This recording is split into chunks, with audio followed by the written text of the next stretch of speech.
Thomas Paine, Sam Adams, Benjamin Franklin. These men spoke up for what they thought was right. From their courage came such documents as the Declaration of Independence and the Constitution of the United States.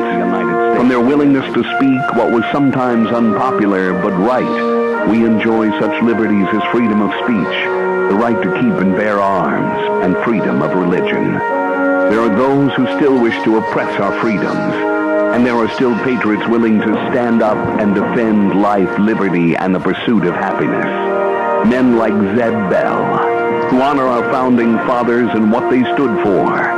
It's now time for Zeb at the Ranch, speaking up and defending your freedoms.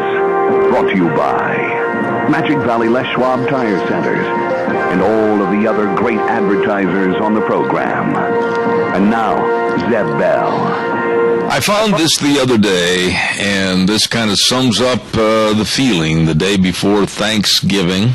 A fifth grader wrote this. God is like Dial soap. Aren't you glad you have him? Don't you wish everybody did? Okay, that's it. Amen. Good morning. Here comes Kate Smith and God Bless America, followed by a Patriot with our Pledge of Allegiance. Morning, morning, morning.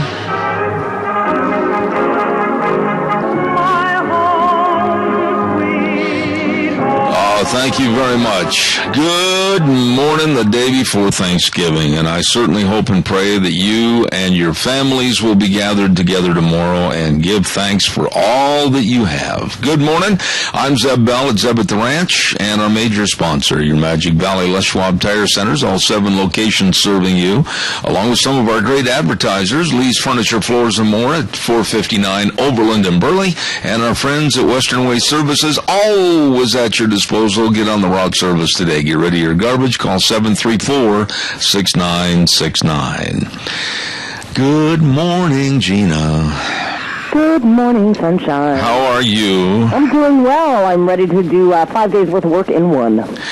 Now, you're going to take off for the next couple days. Well, we have the days off. Do I get to take off? Absolutely not. Oh, that's not fair. You, if anybody else, deserves some away without leave or away with leave, whatever, I guess. Yeah. Maybe away with a leave, A-L-E.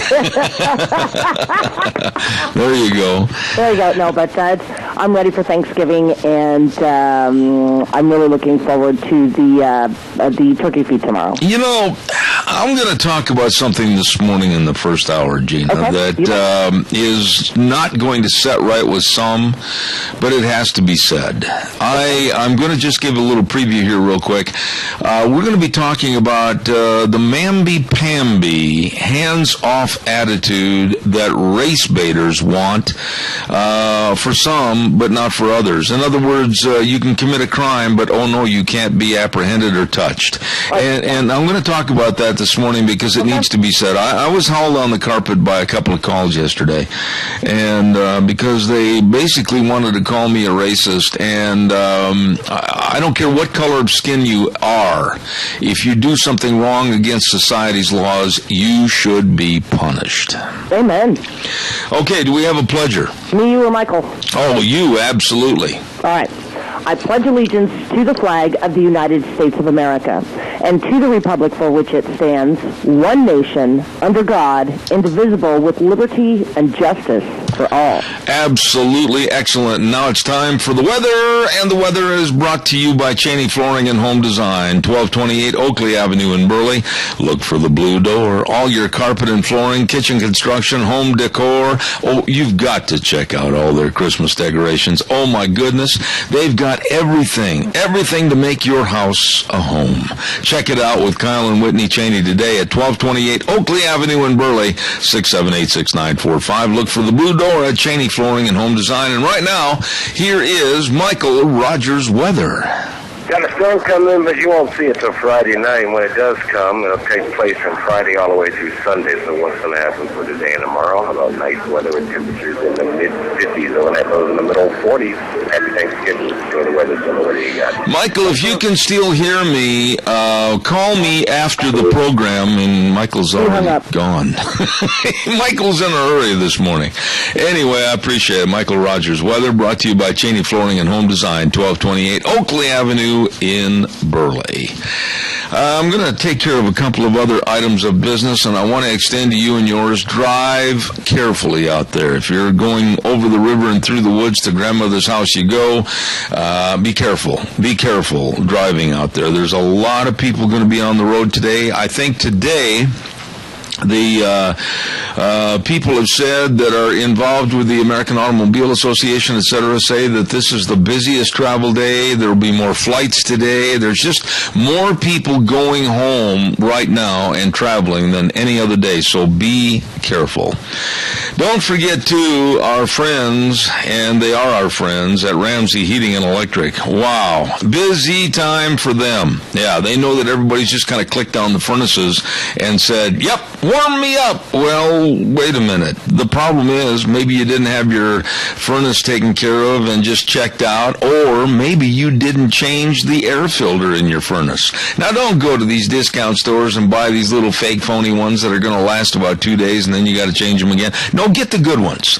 Get the good air filters, and you can get one or a package of quality air filters at Ramsey Heating and Electric, and it's going to save you money. Absolutely. Ramsey Heating and Electric, 2600 Overland Avenue in Burley, where they provide warm winters and cool summers. Really, really nice people. Oh, and there are some big things planned in the next couple of weeks over at Valley Wide Home and Ranch. I got to tell you that we are going to be over at Valleywide, and we're going to have a great, big, huge remote over there on December 11th, Thursday, December 11th, and it's just going to be phenomenal. We're going to have our dear friend Ken Mort over there singing Christmas carols, and Santa Claus is going to be there. They're going to have all kinds of in-store specials. Don't miss that remote, please. It's going to be dynamite.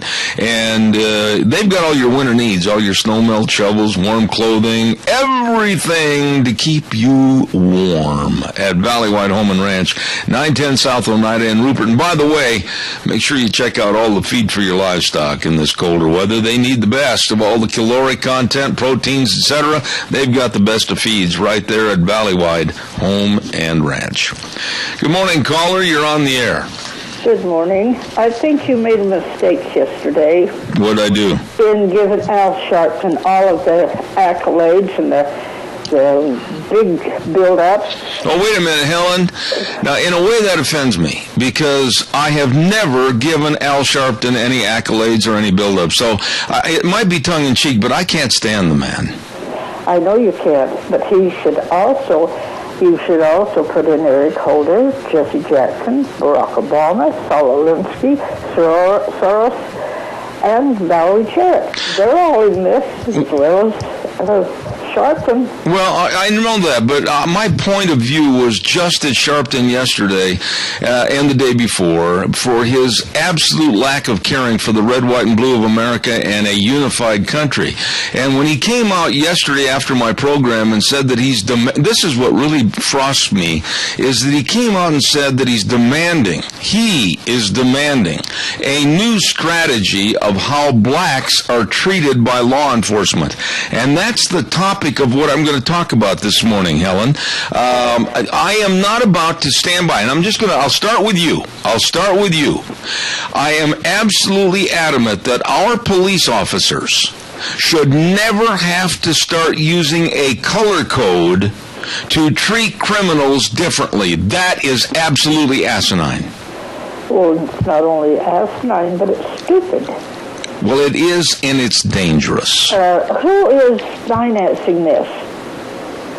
When you say financing, Invest all those people in. you're going to be looking at a lot of wealthy people that are putting money into the coffers of the NAACP and other organizations to keep stirring up this strife, and also support the Al Sharptons of the world to go ahead with their king rules status of how they want people to be treated.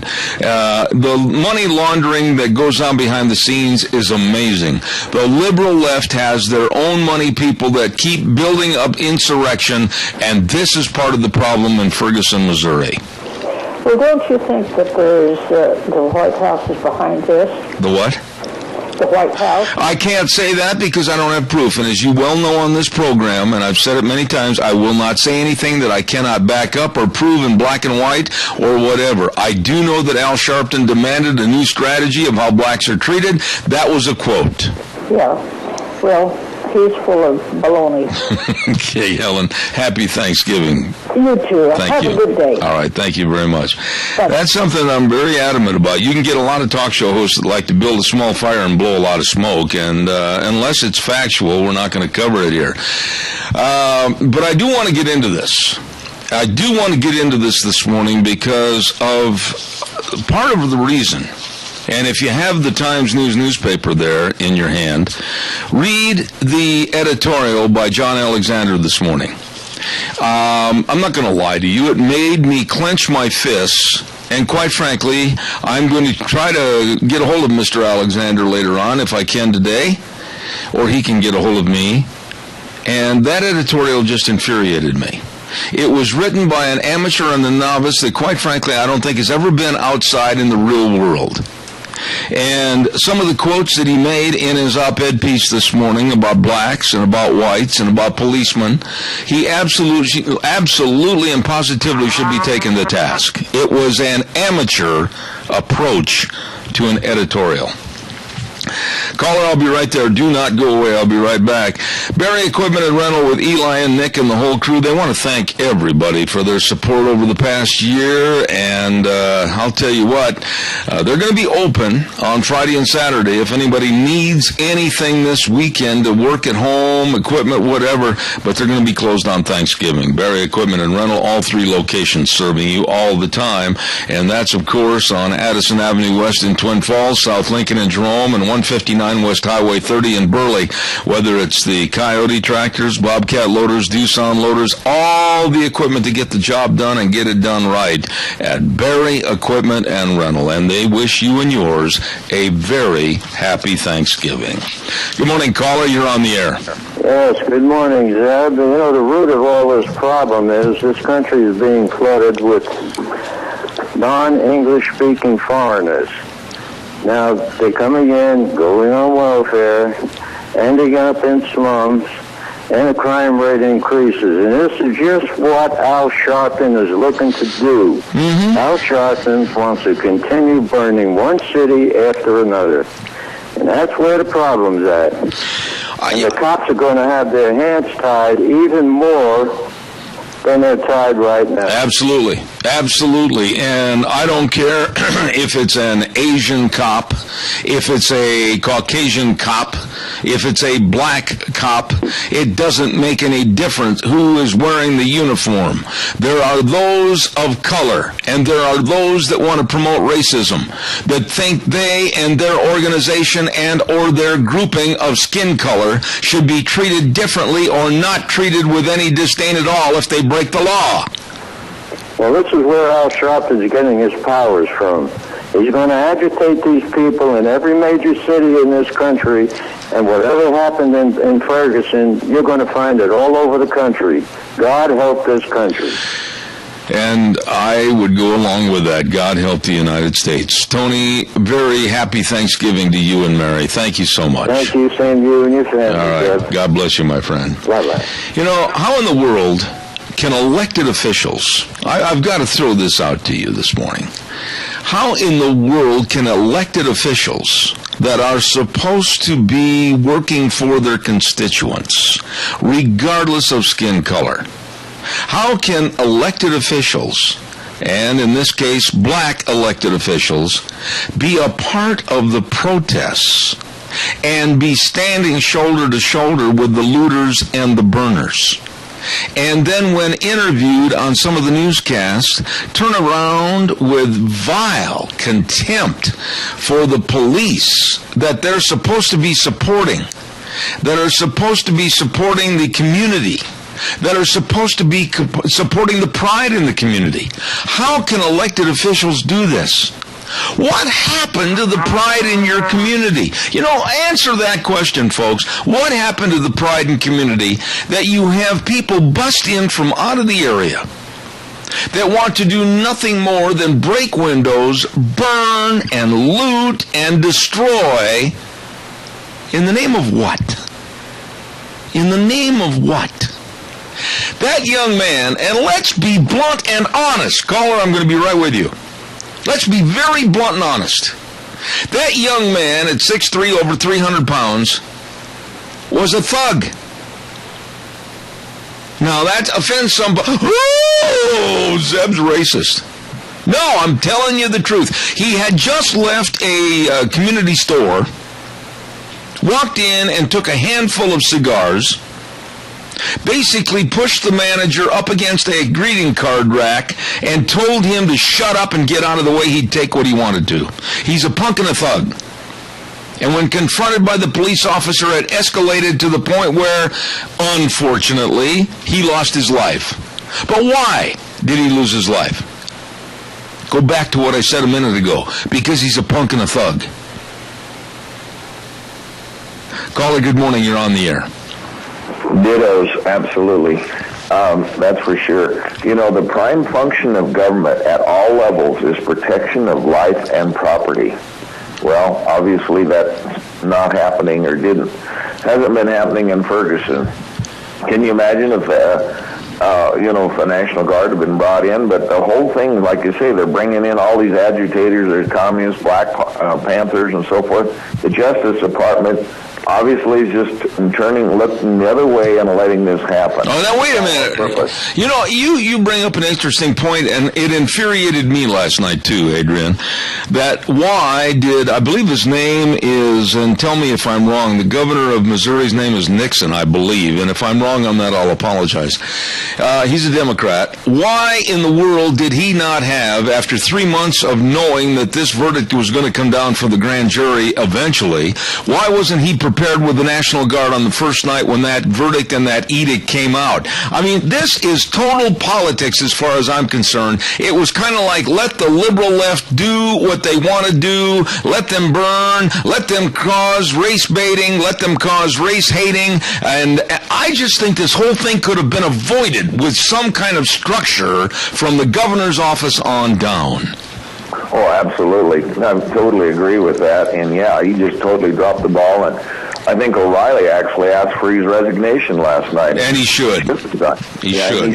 Because the guy was totally incompetent in taking care of this. But like I say, because of the D behind his political affiliation or whatever, that he obviously and no matter what the facts are, they come out there and they don't want to hear the facts. And this officer, I watched a lot of the interview with George Stephanopoulos. Here the guy's just doing his duty. He feared for his life, and then John Alexander, our local radical liberal in Times News here this morning, the editorial there is just so unbelievable. Well, let's stop you right there. Let me stop you right there. John Alexander, who I absolutely have criticized on numerous occasions because he needs criticism, in his editorial said, and I'm quoting, Wilson, he's referring to the deputy sheriff, the deputy. He said, Wilson, a white man, no doubt feared for his life. But why? And is that a reasonable defense for killing an unarmed man? That statement right there in his editorial this morning just absolutely sent me through the roof. Adrian, unless you've been confronted as a law officer by somebody that's almost twice your size, and they're reaching into a squad car trying to take away your weapon and shoot you with it, how dare some little silly editor for a Times News country newspaper criticize somebody for wanting to be acting in self-defense?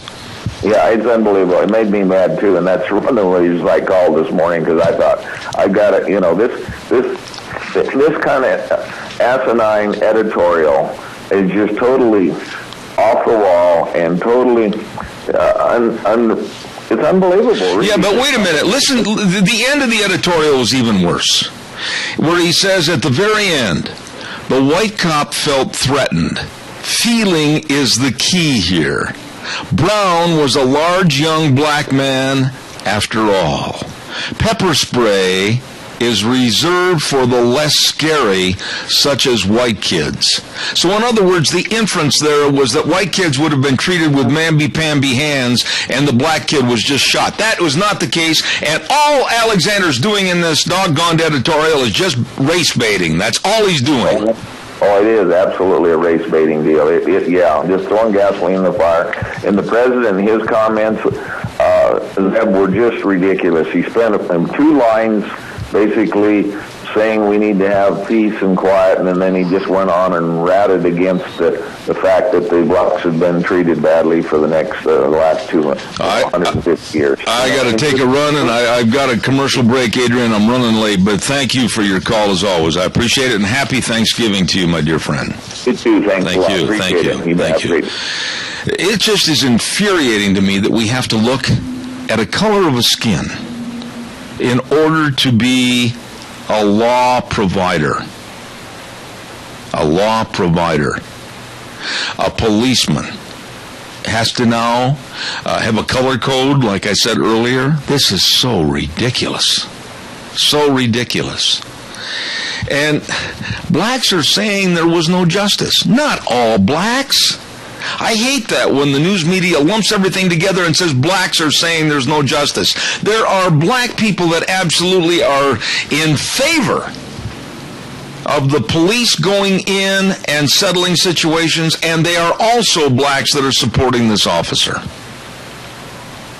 But the lumping together by the Al Sharptons and the John Alexanders is pathetic.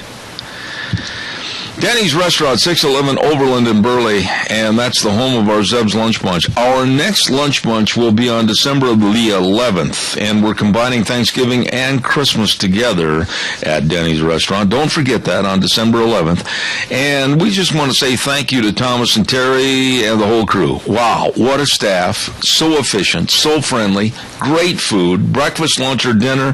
You're going to love it. Please stop in and enjoy great dining. And by the way, they've got coupons where you can save money on the entire guest check, and if you're having a birthday, just show them your ID and you get a free Grand Slam. Wow, I'm telling you folks, this is the place to eat, and they've got another new location. Denny's Restaurant at 611 Overland in Burley and on Pole Line in Twin Falls. Really good food and nice people at Denny's Restaurant. It's time now for the Pacific Steel and Recycling Ag Minute with the Capital Press, and we just really want to salute the Pacific Steel and Recycling folks at 320 West Main in Burley, and they're asking for anybody and everybody to bring in new or gently used coats, clothes, blankets, or toys for children ages 1 to 5, and they will provide to you $10 more per ton for scrap iron that you're bringing in, and also a 5-cent bonus on aluminum. They are helping the community and helping others in need at Pacific Steel and Recycling, 320 West Main in Burley. Here now, the Capital Press Ag Minute. The Capital Press Ag Minute is brought to you by OnlyAg.com. Increased global milk production caused U.S. dairy exports to slow significantly during the third quarter of the year, and they are expected to slow even more during the fourth quarter. Cheese exports remained a bright spot for U.S. producers, and global dairy demand continues to grow. U.S. dairy exports soared past record levels during the first half of the year, but they hit a speed bump in the third quarter as global milk production continued to ramp up. According to U.S. Dairy Export Council data, output from the world's top 5 dairy suppliers, the United States, European Union, Australia, Argentina, and New Zealand, increased by 1.7 billion pounds a month during the last 14 months, ending in September. To receive instant, exclusive, unlimited access to the West Agricultural News Source, register your account today at CapitalPress.com. Thank you very much, Capital Press, and of course our thanks to Pacific Steel and Recycling, 320 West Main in Burley, 678-2321. Caller, I'll be right there. Don't go away, I promise. I just want to remind everybody about the Burley Area Merchants Association, BAMA.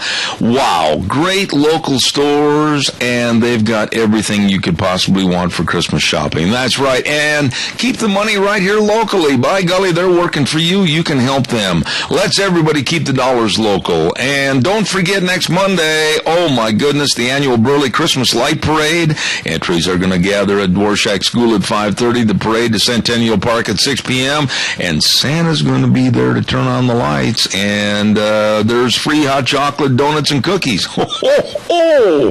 That's fun. Burley Area Merchants Association, BAMA, wishing you and yours a great holiday season. Good morning, caller. You're on the air. Good morning, Zeb. Yes, sir. I read Article 2 in the paper, and I said, I wish somebody would teach that guy how to write. I mean, he's ridiculous. He's way off the left wall. Well, the comments are basically race-driven, and it puts the police and others with the law enforcement agencies in a box. I mean, Al, I'm not kidding, because police officers right now, according to the Al Sharptons of the world and the minimal voice of John Alexander of the Times News, now they're supposed to be using a color code and treat everybody that's of a different color and different race differently. That's ridiculous. When a crime is committed, a crime is committed. That's right, and I don't think the president or the attorney general Holder has any business sticking their damn nose over that. Don't pertain to the United States government. Why did he do it? What I want to say is, I always thought that if you're exonerated on one deal, you cannot be double jeopardized, and that's what they're trying to do to that guy. They being the Eric Holders and Obama and others, are going to have him literally hung by public opinion. Well, that's not right. No. And what's happening here right now is a backwash of what was found by the grand jury. And there again, it goes back to John Alexander in his very poorly written editorial. He had a quote in there. He said, maybe Wilson's actions were justified, but maybe not. It should have been for a jury to decide. Al, the grand jury took 3 months and interviewed 60-plus people and listened to all the testimony. That was a very exclusive and very definitive statement as to what happened. I know it, and I have yet to see anybody go in and apologize to that little guy that got the hell kicked out of him by that big guy when he stole his cigars. You know, nobody says a word to him. But it all comes down to one thing, Al, and think about this and give me your response. It doesn't make any difference if Michael Brown was 6'3", 300 pounds of Caucasian, Asian, or black. A crime was committed. He acted like a punk and a thug going right down the middle of the road. The policeman stopped him and told him to get on the sidewalk, and it escalated because this kid was a punk that was acting against the law. I know it. Law is only good for certain people, and a lot of people like us don't count. It's so frustrating because everybody wants to turn this into a race issue. Michael Brown, I feel sorry for him, his passing. I feel absolutely sorry for his family and Michael's passing. But you know what? When you act in a certain way in society, you are going to be reprimanded or worse. I know it, but I feel sorry for the Brown family, too. They don't seem to want to take and pursue it any further. They want to kind of get it behind them. But yet the attorney for them and Holder and all them guys are pushing for double jeopardy. That's wrong. I totally agree. I'm just so frustrated with this that right away the little worms in the dirt, Al Sharpton, have to turn this thing into a racial problem in this country, and it's not. Yep, they're the old tax evader. He's walking around free, but yet you're not supposed to have lawbreakers on the road. There you go, Al. Right? Thank you for your call. Appreciate it. And watch that turkey drum. All right, buddy. Thank you very much. Calls are welcome. 436-2244, 1-866-927-4587. What do they want? I mean, what do you want in towns like cities like Milwaukee, Wisconsin, of which I am extremely familiar with, having lived back in that area? What do you want in L.A.? What do you want in Sacramento? What do you want in Jacksonville, Florida? Do you want a different set of rules? Do you want a color chart hung up at the police station and the sheriff's office? Oh, see now, if they're this color, they have to be treated this way. If they're this color skin, they have to be treated that way. This is so asinine and so ridiculous, but that's what it's coming to. Caller, I'll be right there. Do not forget Burley Physical Therapy and Rehabilitation. And I got to get a hold of Nick Greenwell later on today anyway. And hopefully next week I can start back on my exercises. They are the best. They know all about sports medicine. They know all about the exercises that are going to make you feel better. They know all about taking care of helping you get back to being you. Burley Physical Therapy and Rehabilitation, 1263 Bennett Avenue, Suite 2 in Burley. Nick Greenwell and his entire staff, they are the professionals. They know how to help you and get you feeling back the way you want to feel. They can help you. Great physical therapists at Burley Physical Therapy and Rehabilitation. Number to call, 678-1191. Caller, good morning. You're on the air. Good morning, Zeb, and a happy Turkey Day to you. Thank you very much. You know, how many of these protesters do you suppose are on some form of welfare? And with the amount of money they get from welfare, they have a lot of time on their hands. And then you get organizations like the NAACP, and I'm not saying that that's their source, but it looks that way to me. Well, I don't know. I don't know who these people are. I do know that according to some of the statistics that have been turned in and some of the people that have followed this, that many of these people that are so-called protesters have been bussed in from other areas. They're nothing more than paid problem makers. And I'm fed up with this, Keith. I am fed up with an America that has to be divided by color, and the law has to divide things by color. It's worse now under Obama than it's been since way back in Selma, Alabama. This man, Obama, has been a race baiter, not a unifier. Well, like I said yesterday, Eric Holder is holding all the cards in this game. You know, he's probably the one that insisted that the governor not bring in the National Guard that night. And I'll stick with that story because I think he is the most hateful person that they've ever had in any administration. It goes back to the handling of this situation was so mishandled right from the governor of Missouri on down, and possibly because of phone calls from the White House itself. The National Guard should have been there days in advance of that verdict coming out of the grand jury. There shouldn't have been the looting. There shouldn't have been the destruction. There shouldn't have been any of that. And quite frankly, if somebody started it, they should have been cuffed face down in the street and treated like a thug and a criminal like they are. You know, another problem that you've got is these people who lost their business because they burned down, probably burned them clear to the ground. Yes. Do you know that the insurance company won't just give them the money? That's right. Many people have lost basically their livelihoods forever. Keith, I got to do a commercial and get another caller in here. Thank you so much for your call. Appreciate it. You have a nice day. Bye. You too. Happy Thanksgiving. Caller, I'll be right there, I promise. Hey, don't forget Black Friday sale all this week. What? Yeah, Black Friday sale all this week at Quali's Electronics, 1730 Kimberly Road in Twin Falls. Holy cow, I'm looking at some fantastic buys right now, and you can stop in today and get Black Friday sale prices today. Like a Samsung Shape wireless music system for just $199, you save $150. Or try this, a Samsung 60-inch smart LED TV, $799, save $300. That's right, Black Friday sale all this week at Quali's Electronics, 1730 Kimberly Road. These folks are the best. They're the nicest, they're the smartest, and that's Quali's Electronics in Twin Falls. Caller, good morning. You're on the air. Hi, Zeb. Hey, to make a point, a personal friend of mine 25 years ago went through the police academy. They taught him there is no baton. A long time ago, if you were weaponless, open-handed, they would take a baton to you. Nowadays, if you're open-handed, no weapon, they pull a gun on you. Having said that, I got in trouble with the law. Yay. I was protecting some black friends of mine down at a local pub. I got a warrant for my arrest. Felony.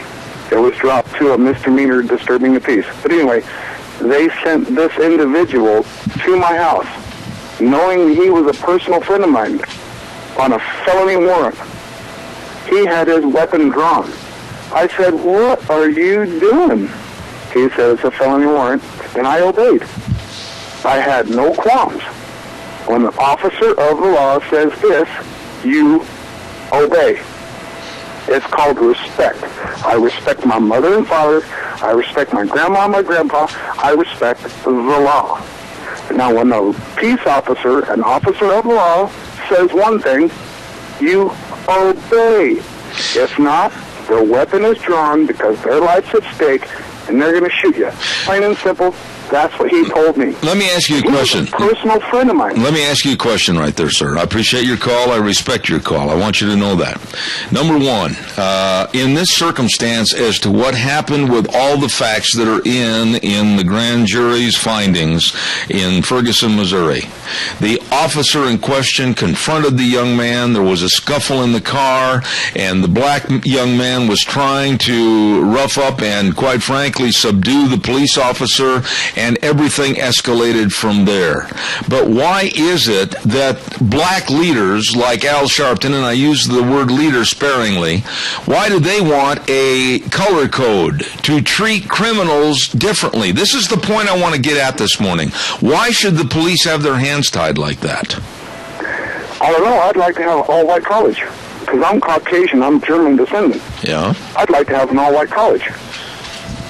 Do you have such a thing? Well, no. Let me ask you this, though. I don't get the inference in your voice that you're racist in any way, shape, or form. Let me say this. Let me say this. Many years. I'm 51 years old. Yeah. Let me say this, though. I have many good friends I die for them that are Mexican, that are black, and Asian or Korean or whatever you want to say it, because we're all American, and they stand on my side of the fence. We're American.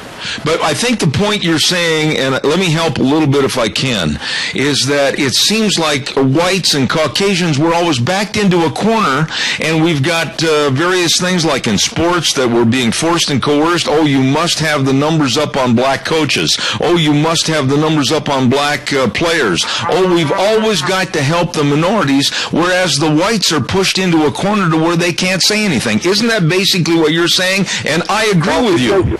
On that aspect of it, Seb, because those people that are voicing that, they're racist themselves, period. End of statement. There shouldn't be any color involved in anything. If you're a thug, you're a thug. Boy, you've summed it up. If you're a good student, you're a good student. You've summed it up, my friend. It doesn't matter. I judge people on the merit of their character. Absolutely, not sir. The color of their damn skin. I agree with you, and I thank you for your call. I would die for the friends that I have, and I love them dearly, and I'll tell you their names, but I won't, and they would die for me. I appreciate all it. Different races, different ethnicities, different backgrounds. I appreciate your call. I got to run and do the weather, but I want to say thank you and happy Thanksgiving to you. Thank you very much. Weather forecast coming up, and caller, I'll be right there. Don't go away, please. Weather forecast brought to you this hour by Mad River Laser, 502 East Street in Rupert. Absolutely the best. Nicole and the rest of the crew they can make those wooden Christmas ornaments. They're beautiful. And also the wooden business cards. Have you seen those? I've got some she made for me. They're fantastic. And all the engraving on the mugs, the T-shirts, and the hoodies and the plaques, everything at Mad River Laser. Wonderful, wonderful store for you at 502 East Street in Rupert. And right now here is Michael Rogers weather. Hello, everyone. Michael Rogers for Seventh Ranch, and happy Thanksgiving. You got a nice one working your way when you get to tomorrow. You're going to see temperatures basically in the sun and cloud, partly to mostly sunny mode as you work your way toward the weekend. Put the cloud up and got some rain possible in the forecast right now. Slight chance of rain as you go all the way through the weekend. Temperatures will be mainly in the mid to 50s, and when lows be in 20s. Happy Thanksgiving. See you on Monday. Enjoy the weather. It's the only weather you got. Michael, thank you very much. And brought to you by Mad River Laser, 502 East Street in Rupert. Nicole and the rest of the crew, stop over and see them today. Caller, I'll be right there. Stand by. Sophie's Chatterbox, 530 East Street on the square in Rupert. What a great place to eat. My goodness, breakfast, lunch, or supper, Monday through Friday, 6 a.m. to 6 p.m., and Sundays and Saturdays and Sundays, I should say, 6 to 2. And what a bakery. Wedding cakes, cookie bars, homemade bread, delicious cinnamon rolls. It's fantastic. Sophie's Chatterbox in Rupert. Good morning, caller. You're on the air. Good morning, Ron. This Ferguson bill, if they're going to start having 2 or 3 or 5 or whatever different standards for electing people based on the color of their skin, don't they remember that we had a war over this, and we had a constitutional amendment to the 14th Amendment that says we still have equal protection under the law? How in the world are they going to do this? It's unconstitutional. Well, I agree with you, and I had a hard time hearing you this morning. It was kind of distorted, but I think I heard everything. The black strategy right now with the Al Sharptons of the world, and even the inference of what Obama said last night, is that we need to study, and we need to do this, and we need to make changes. No. Right is right, wrong is wrong. The law is the law, and anybody that breaks the law should be apprehended and or taken care of in the manner necessary. And I am absolutely adamant that I will never criticize our police officers to the point where they have to start using a color code to equal out justice according to some. Well, how are they going to be able to do that and not put themselves at extreme risk? That's exactly right. People are going to be willing to be a police officer. I lost the call there. It was distorted. Yeah, he dropped. I'm sorry. It was just absolutely distorted, caller. I'm sorry. Your point was well taken. Your call was appreciated. But we can't. I'm going to get some police officers, hopefully, on this program next week, and we'll discuss this thing as far as the color code, basically, that certain individuals want to start an application of how the law is dished out. This is ridiculous. Absolutely ridiculous. Caller, go ahead, please. You're on the air. Is that? Yes, go ahead, please. Okay, yeah, thank you. Yeah, I think that our country will survive this Ferguson fiasco like it's survived Watts and Chicago and all in any other cities, Selma. All of that stuff will eventually be worked out. But what I think that is happening is that this is just another distraction that's being used by political forces and people in the government to distract us from basically what I see as the world teetering on another world war that will make the other ones look like a dust up in a sandbox. Well, let me ask you quickly, what do you mean a distraction, and for what purpose the distraction? Please make that more definitive, if you would. Well, a distraction from... I haven't heard much about Syria lately. Yes, that's right. You know, I haven't heard much about... every once in a while you hear a little bit about Iran and how they the backdoor deals with Iran. And, yes. But my point is, our country's very strong, even with this this terrible administration that has put us on, that is other countries in the world see us as being weak, indecisive, wishy-washy, all those negative terms. But what I think will probably happen, this is a distraction, like I say, along with other issues that are on the domestic side. But what I think probably will happen is world events by other powers will drag us into a situation much like the incident at Pearl Harbor. I hate to be rude to you because I have to. Yes, I think that by the administration being indecisive and weak and not you don't negotiate from a position of weakness. That's right. And I think that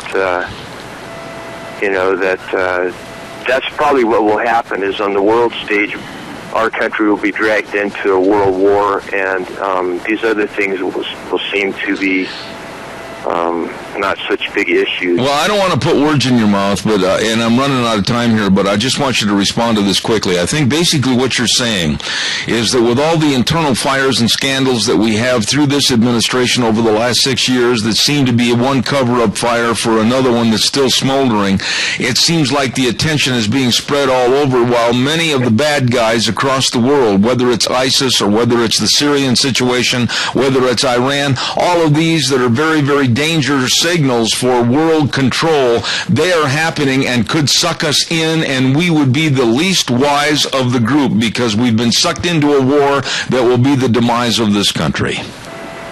Right, whether by design or whether just by neglect or stupidity, I think that's right. I think China sees our leadership as being weak, indecisive, confused. I agree. And and Iran, but there are other people who are not so weak and confused, and they are clear with their message.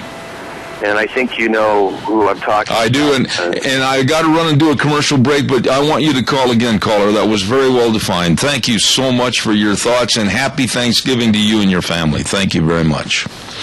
I want to say thank you, and also happy Thanksgiving from Butte Irrigation, 116 South, 600 West of Paul and Kimberly Road, your Zamatic dealer. They'll get you wet, and they have all the parts and service for all brands. Happy Thanksgiving from Butte Irrigation. Also, Vicky's Country Garden, love that lady, 185 South, 600 West of Paul. She's got gift certificates for Christmas gift giving, stocking stuffers for next spring when you're planting the garden. Absolutely excellent. Vicky's Country Garden. And Mount Harrison Audiology. This lady really understands how you should be hearing everything. Make Thanksgiving special. Better hearing means less listening effort, greater speech understanding, and more natural sound. Christine Pickup at Mount Harrison Audiology at 1218 9th Street, Unit 2, right across from the Minidoka Hospital Emergency Room, 312-0957. All of those businesses wishing you and yours a happy Thanksgiving. Calls are welcome, 436-2244, 1-866-927-4587. Last night, what was it, another 45 arrested in Ferguson? And why? Why? Why are they putting up with this? That brings the total up into the hundreds of people that have been arrested, punks and thugs that are out protesting and setting fires and destroying property. Why? Other cities, Boston, Oakland, New York City, also having protests. Why? Michael Brown, as I said earlier this morning, and I stand behind this, is not a poster boy for civil rights. Michael Brown is a poster boy for someone that grew up thinking that the law didn't apply to him and that he could do anything and act any way he wanted to as a punk and a thug. He walked into a store and stole property.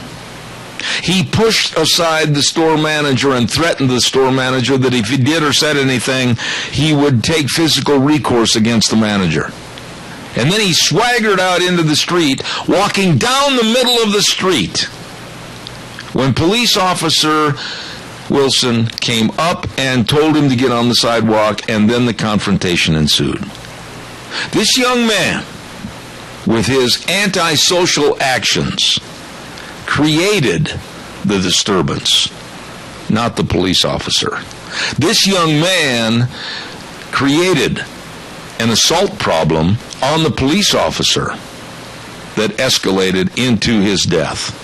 And I am sick and tired of the racists in our society trying to put this on a color code and tell the police, he's black, hands off. Calls welcome, 436-2244, 1-866-927-4587. I want to say thank you to your Magic Valley Les Schwab Tire Centers. They will get you ready for winter driving. And by the way, if you're taking off sometime today and you go, oh my goodness, Martha, we don't have any traction tires, what if it snows? Well, stop into any one of the 7 locations today. All your traction tires, all the tires pinned for studs, all the chains that you might need, a front end alignment, shocks and struts. I'm telling you, the best in brake service, it's all there. All there at your Magic Valley Les Schwab Tire Centers. Lane and Rupert, Dave on Blue Lakes and Twin, Mike and Buell, Mike and Jerome, the Twist family and Paul, John on Pole Line in Twin Falls, and my buddy Randy on Overland and Burley. Your Magic Valley Les Schwab Tire Centers. This really bothers me, and I think we have seen nothing more than the tip of the iceberg on this problem, and it needs to be solved, and I don't think it's going to be solved or the problem minimized with this administration. By the way, quick note, this ought to come as a shock to you. It did to me. The third highest ranking Democrat, Chuck Schumer from New York, did you hear what he did yesterday? It was a shock. He came out and said that Obamacare was not what America wanted and that it should have never been voted in the first place. Holy smokes, I about tipped over in my geezer chair. Even some of the Democrats, high-ranking Democrats, are coming out against what Obama did, tried to produce for the American public, and they're coming out against him. What a great thing yesterday for Schumer to at least have the guts to come out and condemn Obamacare. And he really blasted the implementation of what has destroyed much of our healthcare system. We're going to take a little break, and then next hour we've got my dear friend Doug Johnson from Colorado coming on the air. And then at 9:30, Kyle Olson with EAGnews.org. Later on this morning, from Americans from Prosperity, Christine Harbin Hansen talking about the anti-wind farms. There are people that are saying enough is enough. They're defacing the landscape, and they're right. And then, of course, at 10:30, Jared Meyer of the Manhattan Institute talking about police and the seizure of your property. We're going to look at both sides of this issue this morning. Stay tuned. I'll be back in 6 minutes.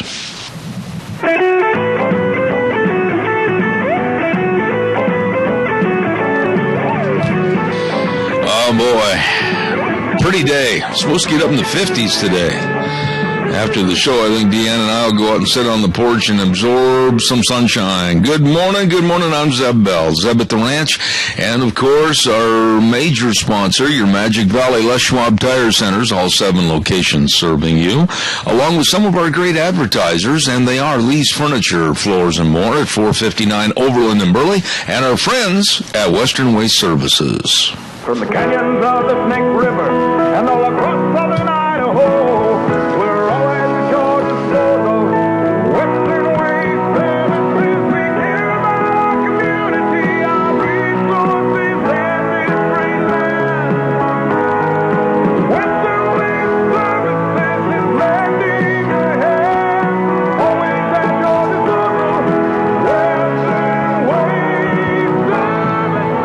always at your disposable interest. That's right. They want you to know that they'll be there to get rid of your garbage. Absolutely. Get on the route service. Call them today. They'll be there to get rid of your garbage. 734-6969. And don't forget, they can help you with all the dumpsters in various sizes to clean out the basement, the garage, whatever.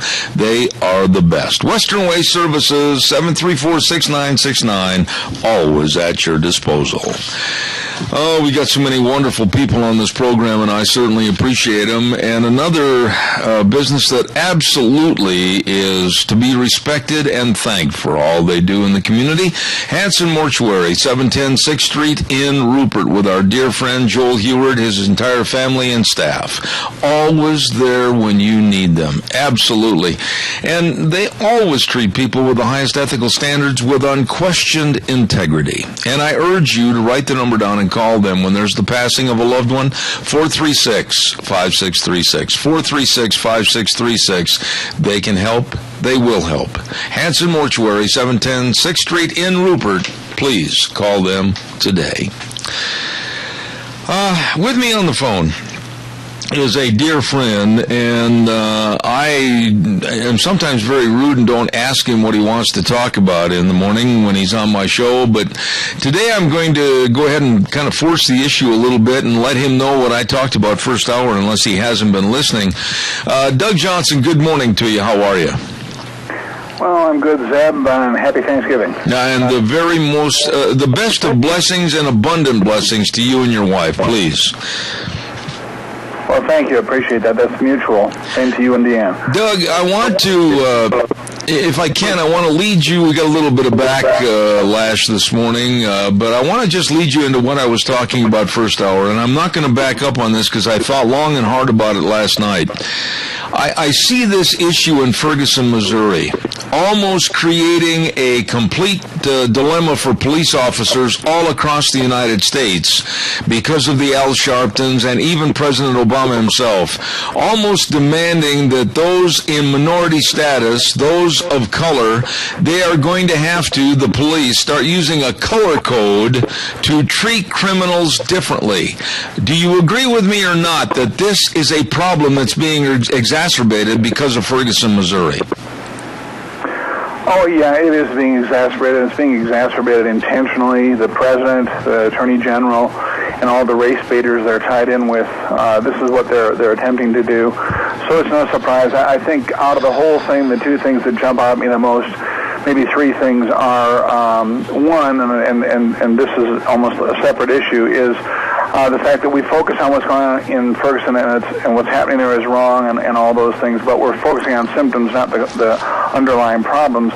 But the bigger thing immediately is we have a president who comes out and point blank, in his words, if you listen to them carefully, is saying there are exceptions, that this is wrong to be rioting, but there's an exception because of your historical experience, the historical experience in our country due to race. And then we have the Attorney General, instead of supporting law enforcement and justice in Missouri and supporting their system, allowing that state to deal with their issues, he comes out and says the FBI investigation is not over into this. Basically a comment saying that we still may find a way to get Wilson. We haven't gotten him yet, but we're still looking for a way. And this is outrageous, but this is who we have in control in our country. We have race-baiting racists, and frankly, it's the American people's fault for number one, for voting them into office, and number two, for keeping the people we have in office there. Doug, I have said bluntly on the first hour and many days previous to this that you had a situation in Ferguson, and just exclude color from it all the way. You had a situation to where we had an extremely large 18-year-old male, over 300 pounds, 6'3", go into a convenience store, wantonly rob the store of some cigars, tell the manager as he pushed him up into a card rack he's going to take him, and if he didn't like it, he would beat him. He walks out of the store, walks down the middle of the street. A police officer that had just left one call was headed to another one, and that's Officer Wilson. He tells the young man and his cohort to step on the sidewalk and get out of the middle of the street, and argument ensues, and the big black boy, Michael Brown, leans into the squad car, and everything accelerates from that point to the point where it's actually an assault by Michael Brown. One thing led to another, and the young man is shot and killed. Now, you don't have to have any color come into this whatsoever. It was a case of assault. It was a case of being a punk and a thug, and it was a case of the policeman protecting himself. What more do we need to know about this? Well, we shouldn't need to know more, and I agree with you on that, but sadly we have a society or a portion of our society that don't believe laws apply to them when they are upset. And a lot of people say, well, this is poor people or this is a certain race or whatever, and it's not, because when we see rioting, we see it not just as a result of things like this. We see it because of a sports victory sometimes. People get out of control. They ignore the rule of law. what scares me is that not only do we have, as I mentioned before, the President and Attorney General fomenting this, but we also have people like Michael Brown's parents, his stepfather, coming out when the decision is made, and he's speaking to a rally, and he says to burn the city down. Now, anybody else in a situation like this that was not racially impacted would be arrested and charged with inciting a riot. That's right. He will not be touched because of the color of his skin and the fact his stepson died. That's exactly right. It's terrible his stepson died, but Zeb, and I'm not trying to go too long here, but I heard of a very interesting interview the other night with Michael Brown's cousin, and in the interview, he said, he was very articulate, and he said that he disagreed with the grand jury decision, and he gave a very interesting explanation for why, but he prefaced everything with this: the minute you bring race into this, when you say, and I'm using his words, when you say a white cop shot a young black person, or anything else, that when you bring race into it, you immediately weaken the entire situation, because this should not be about race, it should be about law and order and what's right. And he said they are wrong to riot, they are wrong to be doing what they're doing. In response to it, he said, I fully disagree with the conclusion of the grand jury, but this is not the way to handle it. And I thought that was a very mature and responsible way to respond to it. He disagrees with the decision, but he does not then embrace the actions of the crowds who are going so crazy. And this is the kind of response we need to have in our society. When we disagree, we take it through a good process of addressing it. We don't just go crazy and tear down the town. I agree with you. Doug, we have a caller with a question and a comment. Caller, quickly, go ahead, please. Good morning, Jeff. In my opinion, from looking at what's been going on in Ferguson, I see that it was a catalyst, and somebody tried to throw a match on it. It was already built, the fire was ready, and the powers to be, whoever, conspiracy theory or not, purposely built this up to try to have an explosion to where they could use excuses either for martial law or to start a bigger riot, a bigger war, and just snowball from there across the country. That's my thought and opinion. I appreciate your comments as always, and thank you. Doug, before you respond to that, I want to say this. Are you still there, Doug? Yeah, I am. Okay. My comments about Al Sharpton and others of his ilk have been very degrading, if you will, over the last couple of weeks, because Al Sharpton thrives and pockets his money full of these kinds of racial divides. And when he came out yesterday and said and demanded, that's the word he used, he demanded a new strategy of how blacks are treated by law, that absolutely sickened me, because there again, I'll go back to what I said when I introduced you. He's forcing, basically, law officers to use a color code when they arrest or treat criminals, and they're going to have to start treating them differently. Yeah, and even Eric Holder has done this, and we have to remember that Sharpton was appointed by Obama to be the representative for the administration in Ferguson. We can't forget that. He is directly tied in with this administration. Interesting that, because he is in the media, and interesting they choose a media person, let alone a race baiter like Sharpton. But Sharpton represents them, and he will say things that the president is smart enough to know that cannot directly come out of his own mouth, so he uses other people to achieve those results.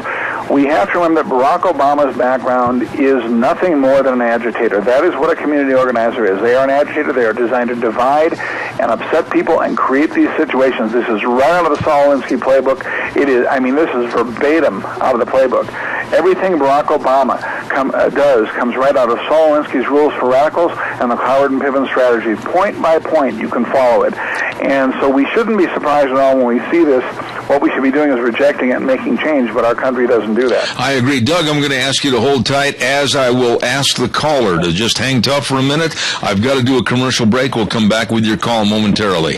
Don't forget Whipple's Book Plaza with Colonel Dale Whipple at 222 West 11th Street in Burley. And the Book Plaza has all your Christmas needs. I mean, thousands and thousands and thousands of books. And they've got a brand new 50% department. Everything in that department, 50% off. Oh, my goodness. Great items games for the holidays right there at Whipple's Book Plaza, 222 West 11th Street in Burley, with our dear friend Colonel Dale Whipple. Stop in and see them today. Also, I want to acknowledge some of our happy Thanksgiving wishes from Ramsey Heating and Electric at 2600 Overland Avenue in Burley, 678-0459. 57 years of warm winters and cool summers from Ramsey's, wishing you a very happy Thanksgiving. And also our dear friends at Pickett Equipment Company, Steve Pickett and the rest of the crew at 976 East Main in Burley, with all the top line bean equipment, the one-step rod cutter, the Master Plus side pull combine, all of this and more at Pickett Equipment Company in Burley. And last but not least, Barry Equipment and Rental at 465 Addison Avenue, West Twin Falls, South Lincoln and Jerome, and West Highway 30 in Burley. All three locations of Barry Equipment and Rental. They wish you and yours a very happy Thanksgiving. Caller, good morning. You're on the air. Yeah, Doug, I thought it was interesting that, if you think about this, the people that rioted in Ferguson were probably mostly on welfare. In some cases, they said that some of these people had nothing better to do but wait to start raising hell. And then the next, think of it this way. If you raised hell all night and burnt businesses that belong to your friends and your own race, and you just destroy your own, the ability for these people to do business, and they're the same color as you, and then you're all played out, and you sleep in the next day after you pour hell out of your own town, and then what do? Do you hang out, watch TV, and then fire up the next night? I mean, it's such a joke and it's so juvenile. And to say that anybody that perpetuates this, anybody with any logic at all knows that this is a joke, but it is so destructive.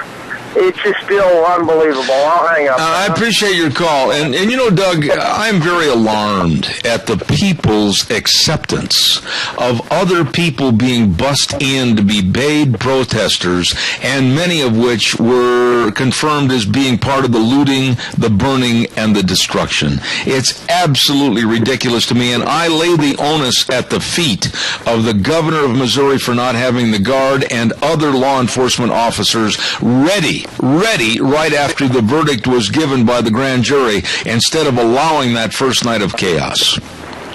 Well, the governor had them there, they were ready, and then he called them off. That's right. And it has come out, because the lieutenant governor has now charged him with being influenced by the Obama administration not to allow the National Guard to take action. That's right. And the governor is very defensive about that, but will not say that the Obama administration did not do that. I am suspicious that's what happened, because I think that our federal government wants this to happen, because they want it to look like they want to return to the 1950s and 60s race riots. That's what they want. They want division in our country. And sadly, this governor, I think, has been pulled into that. And Missouri, the citizens of Missouri, especially Ferguson, are being harmed. The vast majority of citizens of Ferguson, Missouri, are good people not participating in this. In fact, some of these people have come out and very angrily said about the protesters that they have destroyed their community because now their property values will go down. Everybody will see it as a place they don't want to live, and so they've destroyed their community. And this is what happens. I watched it, and you watched it over the years when we were young with the race riots around the country. And it's insanity, but it also goes back to how we raise our children. That's right. And if we want to solve the problem, we have to change the way we do things in this country. And interestingly, in a little email exchange that your wife and I had yesterday, Zeb, she made a comment, and I wrote back, and I said that I look at the people such as your audience and around the country as we are basically, now I live near big cities, but nonetheless I still live outside the cities, but the people in the center part of the country are mostly what I call rural Americans or patriots. And when these situations happen, it's because something's come in from the outside to cause it. For the most part, the people in the middle of the country are good people that don't get involved in this stuff, and we're long past racial division. But this administration has been so effective at doing damage because of the lack of proper upbringing of our young people today that we are now seeing these things. And I am horrified to think this would be happening now when I'm an adult, when I remember as a kid seeing it and thinking and believing it was long since over. And it's a very sad state of affairs we have in our country. You know, and going one point further on this, Doug, I'm sure that when you were watching some of the news stories happen and occur while these burnings and lootings were going on, many of the people that were involved in standing on the curbs and or being shoulder to shoulder with the burners and the looters, etc., happened to be elected officials. They found out that they had some state senators. They found out they had some congresswomen there. They found out they had some local council women there that were of black in their skin color. And when interviewed and found out who they were, they said that they were absolutely going to stand for their people getting equal justice. Equal justice? Respond to that. Yeah, well, equal justice is like social justice. It's a leftist term that does not mean what people think it means. And in their mind, equal justice means justice the way they define it, where there are exceptions made because of various circumstances. It could be social class, it could be race, it could be a lot of different things. Generally, it's race-based.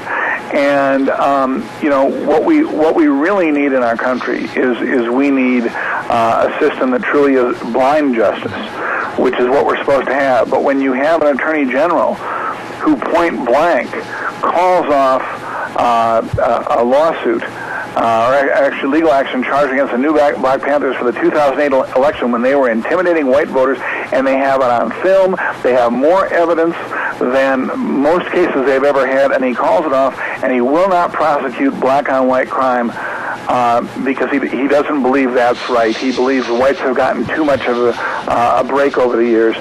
We should realize we have a problem in our country, and something's wrong. I said to my wife the other day, I said, if this were the 19th century, not the 20th century, you'd have to go back to the 19th century, if this kind of stuff were happening back in the early 19th century, Americans would be outraged. They would be in Washington demanding change and insisting and forcing change. They wouldn't be sitting around talking about it or just seeing it as a problem somewhere else. But we don't see that these days. You know, Doug, it's a shame. It really is a shame that you and I, and caller, I'll be right there, stand by. We're talking about a racial divide in this country, and there doesn't have to be one. I judge people on the merits of how they treat me and then again what they do in society. And I don't care if their skin is green with polka dots. I judge them on their merits. But yet, here we are. We're forced into talking about this because of the absolute ill-informed people like Al Sharpton that make their living over race baiting.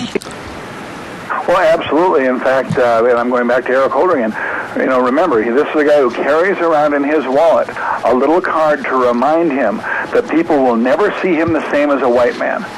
So he's got this mindset, and he carries a card to remind himself of this. Instead of looking at his life, the guy has had success beyond what most people of any race would ever dream of having. He has a net worth of over $11 million, and he feels that he's discriminated against. Yeah. I mean, it's ridiculous. America has proven that, generally speaking, certainly there are exceptions, but generally speaking, America as a society and Americans as a people don't look at race anymore, and it's ridiculous. But they're dividing us, and we can't allow that to happen. Doug, we've got a call. I got to get it in real quick. We've only got 2 minutes left. Caller, keep it short. Go, please. The IRS scandal against the Tea Party was pretty much blown over and covered up. But what about the Al Sharpton, I do believe, who owes $4.6 million in taxes, and no one's batting an eye, and I kind of want to know why. Okay, good question, good question. Doug, respond quickly. I've only got a minute and a half left. Real quickly, it's because of who he is and what his color is. That's right. When you're on the left, the rules don't apply. When you're on the right, the rules apply doubly. That's how our society and our system works, unfortunately. And it does so because we've allowed it to happen.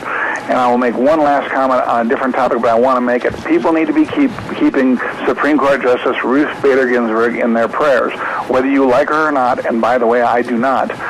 The woman just went through heart surgery this morning. She's recovering. Hopefully she'll be fine. And if you have no other reason to keep her in your prayers, here's a good reason. If something happens to her and she leaves the court, Obama will appoint some other person even far more radical than she is. Absolutely. And that will lock up that position in that court way too long. We want her to survive through his term till a Republican's in office and we get somebody else in there. Very well stated, Doug. I absolutely thank you for coming on the program again this morning. I look forward to Wednesdays. And may I take just this moment to say to you and yours, happy Thanksgiving and the best of God's blessings. Thank you, Zeb. Same to you and same to your audience. Everybody have a wonderful Thanksgiving. Thank you very much. Doug Johnson out of Colorado. And happy Thanksgiving to a very, very nice man. Let's ride. Highway 24 between Rupert and Burley. That's right, where the fun is sold. Holy smokes, they've got all the snow machines. Holy smokes, they've got all the ATVs. Holy buckets, they've got all the accessories. Why? They've got everything. They've got something for everybody over there. They've got clothing and accessories for motorcycles and ATVs and snowmobiles. And wait till you walk in the showroom and look at the showroom floor. Oh, man, it's true. That's where the fun is sold. Highway 24 between Rupert and Burley. Let's ride. You stop over and see those good folks today. Also want to say thank you very much to a couple of guys that we're pretty high on. They do a great job, and that's Dean Cameron and Todd Siemens at Cameron and Siemens Insurance. Life insurance, health insurance, retirement planning, employee benefits. You know, when you have questions and your financial security is in question, you need to get a hold of them and sit down, have an appointment, and make sure everything for you is taken care of. Cameron and Siemens Insurance, Highway 24 in Rupert, 436-4424. That number again, 436-4424. You get a hold of them today. Our next guest is going to be on the air with us in just a moment, and we're going to have Kyle Olson with EAGnews.org. But I also want to tell you that BAMA, the Burley Area Merchants Association, wow and double wow, they urge you to do all your Christmas shopping right here locally. They've got everything. You're going to be surprised at all the selection that they have and the low prices. And it helps keep the economy growing right here in our area. And they also want to remind you that the Burley Area Merchants Association is going to have their annual Burley Christmas Light Parade next Monday night, starting at 5:30 at the Dvorak School. That's where everybody's going to enter up, get lined up. And then the parade down to Centennial Park begins at 6 p.m., and they're going to have free hot chocolate and donuts and cookies. Oh, it's going to be fun. Burley Area Merchants Association, BAMA, helping you enjoy the Christmas time. Right now, let's go to the phone lines, and we say good morning to a dear, dear friend of ours that's been on this program many, many times, and that's Kyle Olson with EAGnews.org. Kyle, good morning and happy Thanksgiving. Good morning. Happy Thanksgiving. Kyle, there's so many things I wanted to talk to you about this morning. And first and foremost, what's going on with many of the students at certain schools that are kind of targeting their anger at Michelle Obama in regards to the school lunch program? Tell us a little bit about what's going on there. Yeah, it's interesting. For the last few weeks, I've been watching on Twitter. Maybe some of your listeners don't know this, but you can follow certain hashtags on Twitter. So if someone posts something and they put a hashtag, then you're able to search that to see, what other people are saying about that particular topic. And so I've been watching this hashtag, Thanks Michelle Obama, over the last couple weeks, and it's been really interesting to see how students are really training their anger about school lunches and vending machines and school snacks and those sorts of things at the First Lady. And so what I did was I compiled several of these different tweets. Most of them were about their gross school lunches. Posted that, it went on the Drudge Report, and then it went everywhere. It was on The View and ABC News, and it was in Britain and across the country. But what students are doing is they're using that platform as a way, basically, they're acting as citizen journalists to show America and the world exactly what is going on with their pathetic school lunches.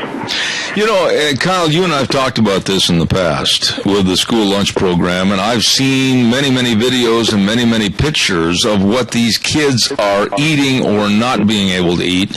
And it just absolutely sickens me to think that they're going to school early in the morning, and then at noon they want to go down and get refurbished and refreshed and reinvigorated and to go and have an afternoon of classes, and they're not getting enough to eat, and they're just literally listening to their stomachs growl all afternoon. Right, and what's interesting about this is this hit me the other day that this shows that top-down, quote-unquote bright ideas at some point face the real world and at some point have to be implemented. We've seen this with Common Core, where all of the big government progressives sitting in Washington, D.C. said, here's this idea, we're going to implement this across the country. And where it fell apart, setting aside all of the things that we've talked about before, data collection and, the lowering standards and all those sorts of things, where it fell apart or where it's falling apart is the implementation, where you have bureaucrats and school people who are not doing it correctly. And the same thing, I think, is happening with school lunches. You've got these D.C. bureaucrats who they know best. They know what kids should eat. They know how parents should raise their children. So they come up with these regulations, and they force these school districts that are in the National School Lunch Program to implement them. But then the end result of that is what we're seeing in these pictures, very pathetic lunches. The portions are smaller because that's what the federal government's requiring, and that sort of thing. Mm-hmm. Let me ask you this, Kyle, and here's something else that you and I have discussed. Gina, I'm getting a lot of feedback on the line this morning, if you could check that out for me. We've discussed this in the past in regards to sack lunches. Do you anticipate in the not-too-distant future that we're going to see a banning of sack lunches across the board because of the government's involvement? I think that is something that the USDA would like to do. I've been noticing there have been several stories over the last few weeks, and they're being republished again recently, where the study has been done by a university that showed that home-packed lunches are now not as healthy as the school lunches. And there's, a variety of reasons for that. I mean, when you give a student a quarter-pounder hamburger, actually it's smaller than that. It's not even a quarter-pounder. It's a quarter of a quarter-pounder. And when you're cutting portions and you're limiting fat content and sodium and all of those sorts of things, then clearly that is going to be healthier. It doesn't mean it's better for the child, but, theoretically it's healthier. Mm-hmm. And so what we're seeing now is this move that I think that home-packed lunches will be targeted. We're seeing that through the research, and news media is now reporting that. But I think that's definitely something that the USDA would like to do. Now, of course, with the different makeup in the Congress, there would be some leverage that the Congress would be able to have over a decision like that. But I do think that that's the direction the department ultimately would like to go. What's the best thing that could be done on this, Kyle? Is it basically parents demanding that they go through the line with their children and seeing firsthand what's being served on their trays? Is it the mom and dad of some 6'3", 240-pound linebacker in high school that says, listen, you're starving my son, he can't have enough power to go to practice? What's it going to take to change this? Well, I think ultimately parents have to, at some point, they need to say, this is not going to change. The school is not going to heed our concerns. And in fact, we wrote about a girl in Wisconsin that led a boycott of school lunches. Mm-hmm. And when this made national news, she was on Fox, and our story was on the Drudge Report and everything. And when this made national news, the USDA contacted the school. And what was interesting was they didn't contact the school to to, get feedback to see, well, maybe we need to change these, or maybe, there's room for improvement and that sort of thing. But they contacted the school to see if they needed help explaining the rules to the students. And so I think that's what's at play here. And so there's a few things that could happen. One, parents can just pack a lunch and not have to worry about this, at least for the time being. Or they can urge their school to drop out of the program. We have a story today about a New Hampshire school has been thinking about it for a while, but they finally did drop out of the program. And they're hoping that with the loss of the federal money, they will be able to make up for that by increasing their sales. And so there are different things that parents can do, and they don't have to just sit back and continue to pay for these paltry lunches. Kyle, this isn't fair for me to throw this subject at you completely out of left field without any knowledge, but I wanted to see if you could respond to it. I was listening to a story this morning about a Massachusetts area school district that all of a sudden they had one complaint about Christmas and Christmas break, and now the school board is going to take the word Christmas off the calendar and not avow that it is the Christmas season. Do you have any information on that whatsoever? Yeah, what you said is exactly what happened. And apparently in Massachusetts, citizens are able to sign a petition, and after 25 people sign the petition, then the school board or the town council or whatever the governmental unit is forced to bring it up again. Well, in that town, they had 4,000 people sign the petition. I mean, that's how, lopsided this whole ordeal is. Now, we'll have to wait and see what actually happens there. But to me, that sort of story just shows the culture war that's going on. I mean, there's another one. We published something last night about it. Same state, Massachusetts.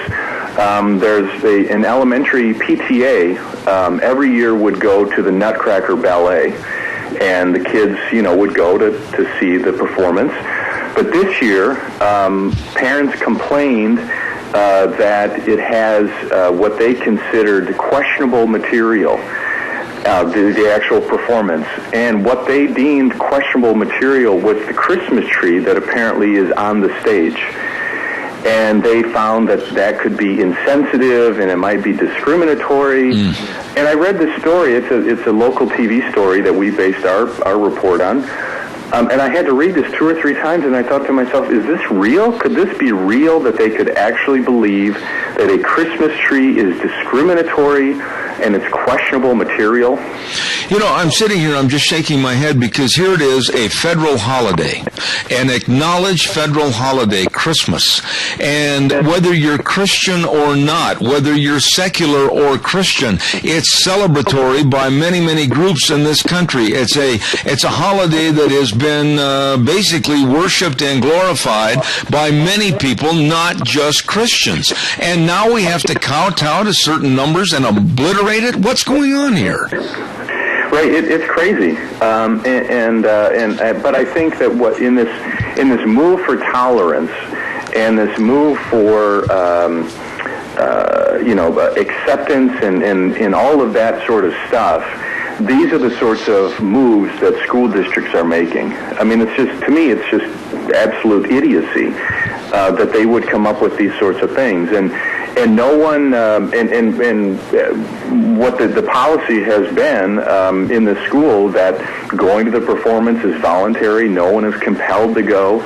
It's supposed to be a fun time. There's no, indoctrination or any of those evil things. It's just a performance, and it should be fun, and it should make people happy and all of that sort of stuff. But it's ruined by progressives who overthink these sorts of things and believe that somehow that's discriminatory, and it's filled with hate and all of this nonsense that they love to talk about. But again, I think that's the direction, and I know we've talked about this before. This is I think the long arc of the government education system. This is the direction that it's going. Okay, but I guess the bottom line on this is, Kyle, how do we instill a feeling of absolute outrage in parents? Parents that care, but they don't know how to vent their anger. They don't know how to show their disdain for what's going on. How do we educate them and tell them that they've got to speak up on the soapbox or it's never going to change? Well, I think parents are, because these sorts of stories are getting out to the media, and the reason that they're getting out is because parents are standing up. Now, they may not be, signing their name to it or doing something like that, but at least it's getting out, and it causes people to, shake their head and wonder what exactly is going on in the system, because we have these sorts of stories every single day where, it could be that, or it could be questionable content in a sex education program or curriculum. These sorts of, this progressive value set is being pushed every single day. And I think that's why we're seeing more calls for school choice. We're seeing more homeschooling on the increase. I think parents are growing increasingly upset and fed up and are giving up on the system and taking matters into their own hands. One last question, and I'd be amiss if I didn't ask you. You know an awful lot about Common Core and what's going with this, I think, negative approach to education. What are your thoughts on Common Core? Any news stories about Common Core across the United States? Well, there are a number of states that are taking a second look. Wisconsin is one. Tennessee is another one. Kentucky is another one. Ohio is another one. There are a number of states that I think are taking a second look to see if it's actually going to do anything for education. If the impact that it has on local control, the amount of data that's being collected on students, and how that's going to be used. And so I think the issue certainly is not over. And as new legislatures come in January, especially a number of legislatures that increase the ranks of Republicans, I think we're going to see that issue continue to get legs, and we'll see more states repeal it in the coming months. Absolutely. Kyle Olson, EAGnews.org, and we're calling him at his home this morning, and he's right there so that he can, tomorrow and the day after, kind of finish eating all the turkey and the turkey legs, etc. God bless, and happy Thanksgiving. Thank you. Happy Thanksgiving. Thank you very much. Highly respect that young man, Kyle Olson with EAGnews.org. Boy, we had a lot of feedback coming in my headsets on that call. And we'll have him on again in a couple of weeks. Kyle Olson, EAGnews.org. What is happening over at Lee's Furniture, Floors and More? Unbelievable doorbuster savings. Oh, my goodness. They're having their great big pre-Black Friday event, and listen to the savings, like they've got recliners in certain quantities, $299. Oh, my goodness. And they've got drop leaf table sets, just $199. Oh, my. And the savings continue with their sofas and all their accent tables and their chest of drawers, all of this type of thing.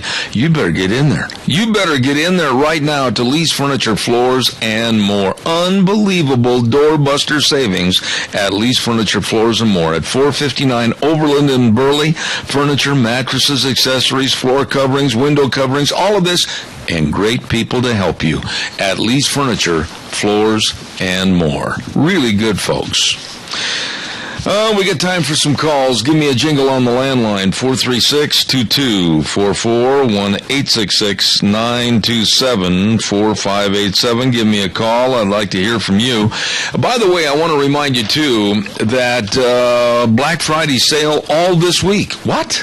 A Black Friday sale all this week at Quali's Electronics. Man, oh man, oh man. I know these people. I've bought a lot of TV sets from these folks over the many, many years, and you will just absolutely be astounded at the savings. Like, listen to this.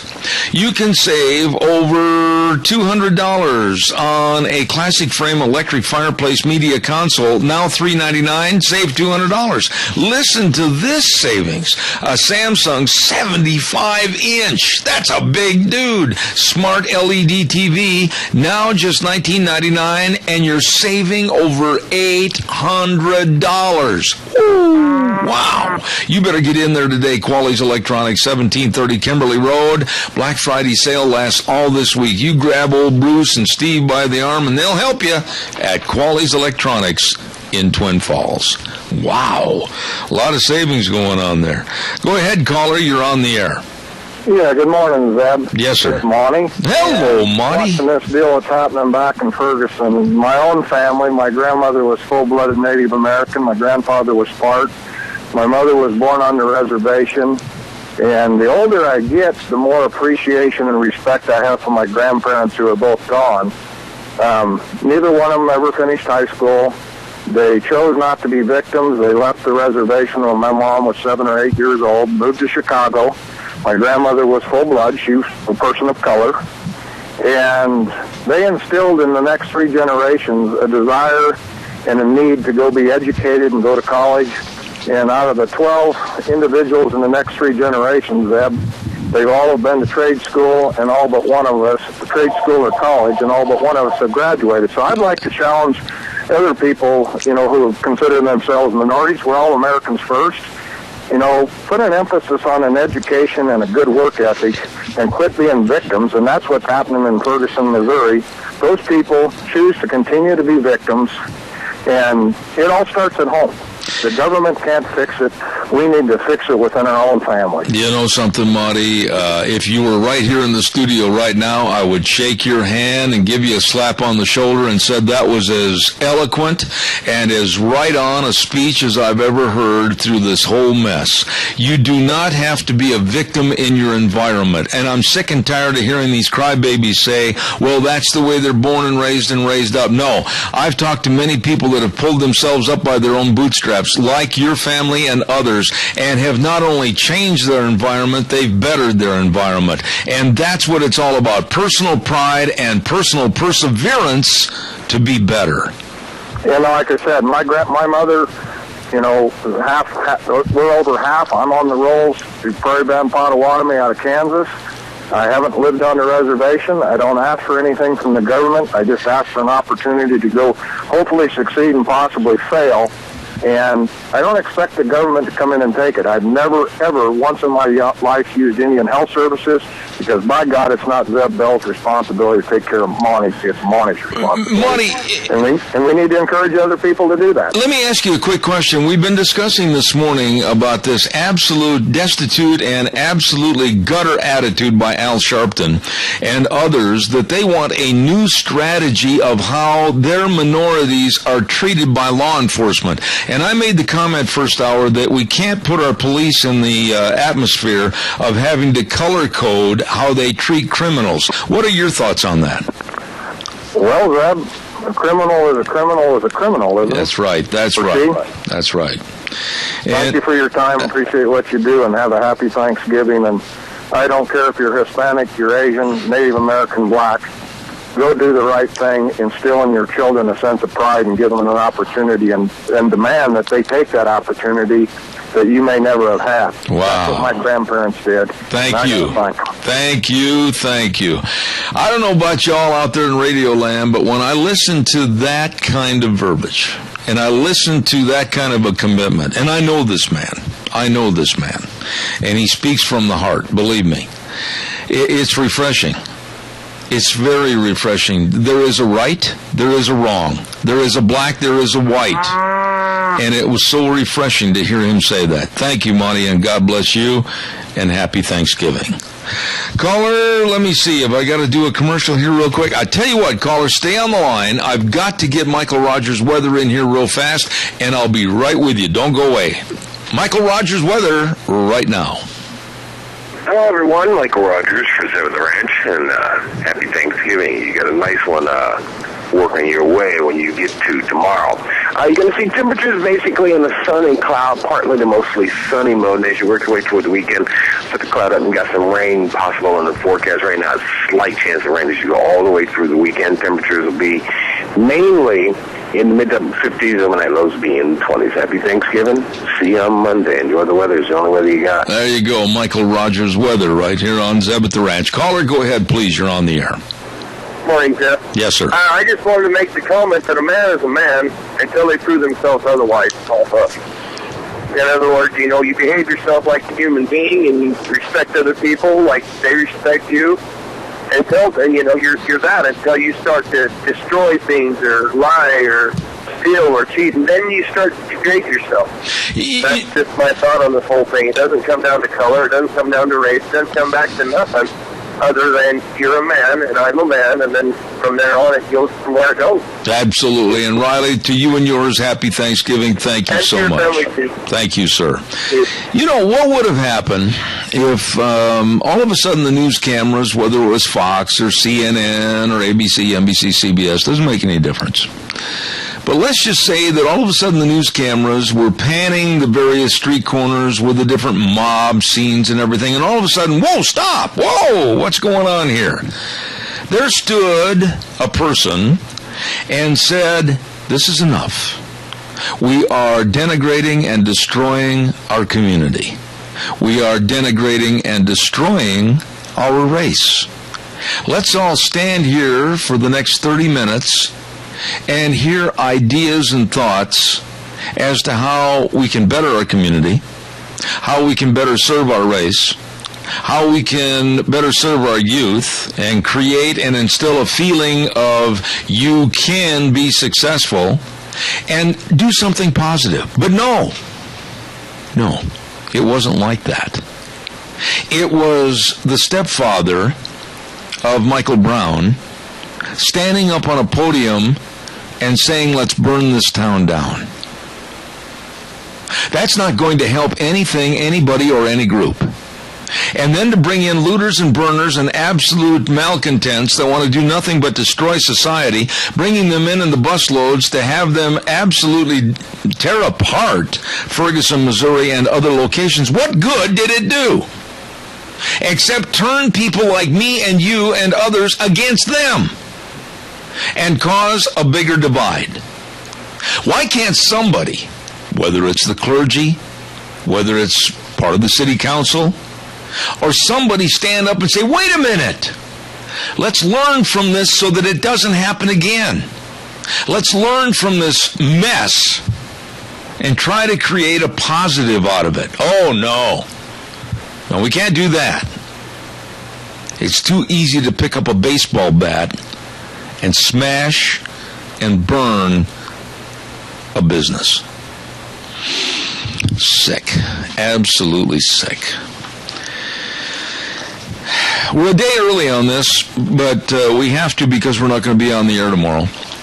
And I want to tell you that if you're out shopping or traveling around the area and you get hungry like I do and you're starving to death, here are some great places to go. How about Taco Bandito at 2301 Overland Avenue in Burley with the Southern Baked Burrito, soft shell or grilled shell, chicken or steak. Oh, it is delicious. Made just the way Kip knows how. Delicious.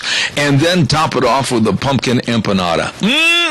Taco Bandito, 2301 Overland in Burley. How about Burgers Etc.? 2 locations, 124 South Oneida in Rupert, 700 North Overland in Burley. Oh, they've got a November special going on. Hamburgers for only 99 cents. Cheese a little bit extra. My goodness, they're delicious. And soup every Monday through Friday, different variety every day at Burgers Etc. Rupert and Burley. Really good. How about Steve-O's, 290 South, 600 West of Hebron. Food made the way you like it. Oh, their beautiful new entryway. And believe me, they've got a kids menu that's fantastic. And they've got the pork chops with salad and choice of potatoes. And they got the steak sandwiches. Oh, my goodness. Friendly people serving you at Steve-O's, 290 South, 600 West of Hebron. Stop in and see them today.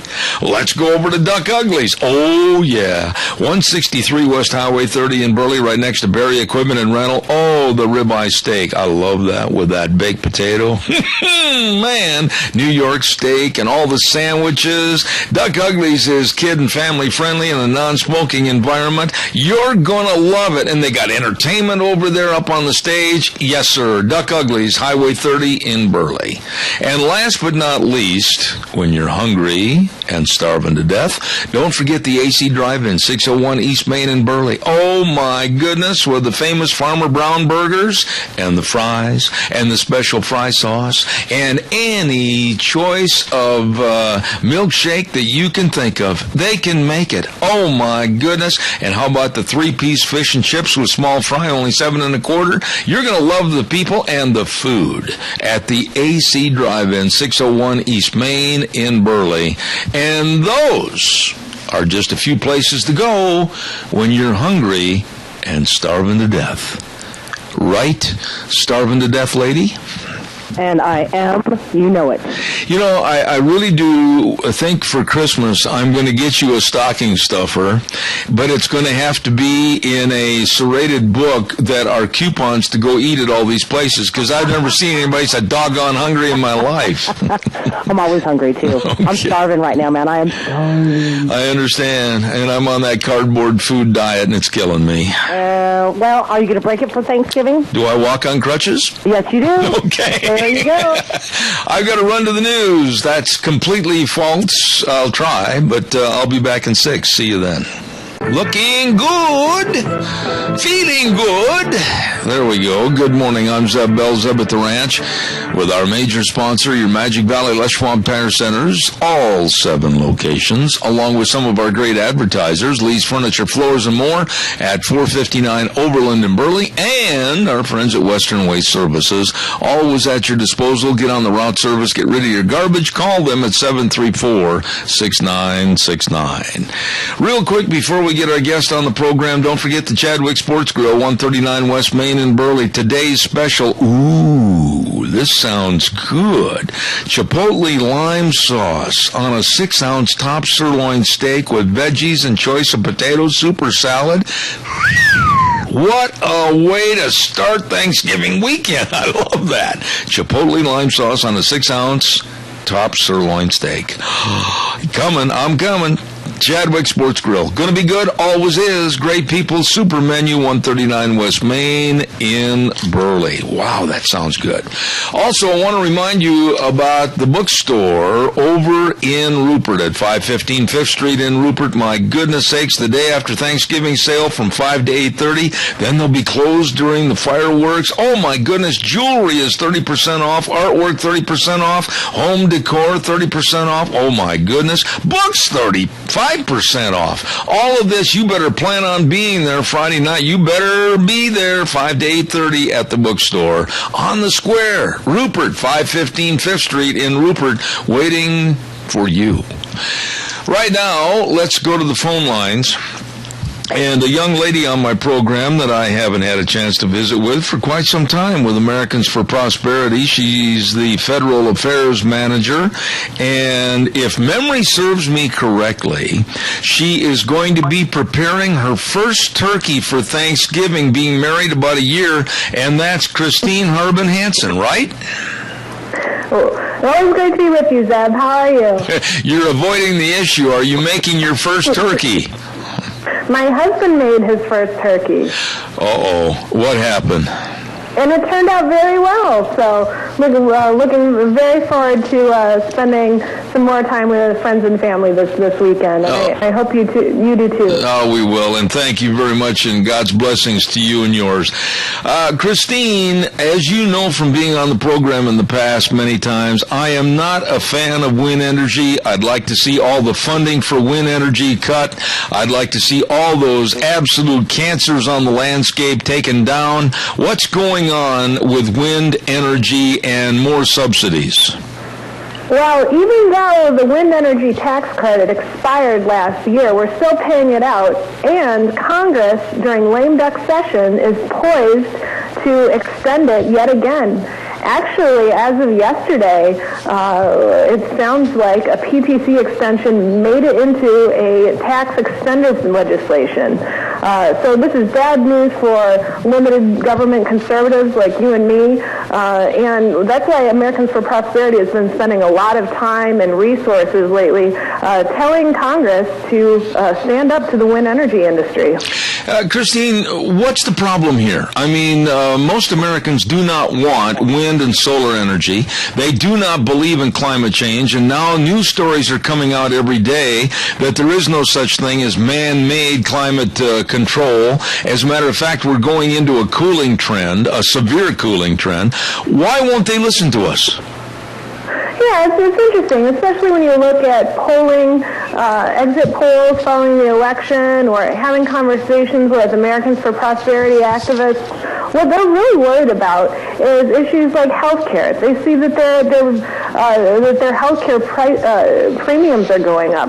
They're also worried about access to affordable energy. They're worried about a lot of these kitchen table issues. And despite this, we see the Obama administration and many of his allies in Congress instead to try to really double down on a lot of these handouts for their favorite industries. So even though this is not what the American people want, it's not what they need right now. What they need is jobs. What they need is an economy that's back on track. Instead, we see many folks in Washington extend a lot of these failing policies. Christine, why are they afraid of Obama?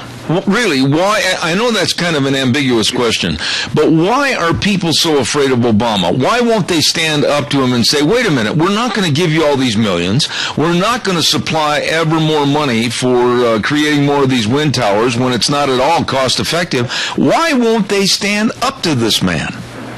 Well, the thing is, people are standing up. We see, especially over the past few years, Americans for Prosperity activists have sent tens of thousands of notes to their elected officials. They've signed on to coalition letters. Right now, they're calling up their members of Congress and telling them to oppose extending these handouts for wind energy industry. The problem isn't so much that people aren't standing up, because they are. The problem is that the Obama administration isn't listening that closely to what American families are telling them. And what we see at the grassroots level is a surge of opposition to green energy programs like the wind production tax credit. And that's why it's so important for Congress to listen. If the White House isn't listening, then Americans should call on their members of Congress to let them know to stop these handouts for the wind energy industry.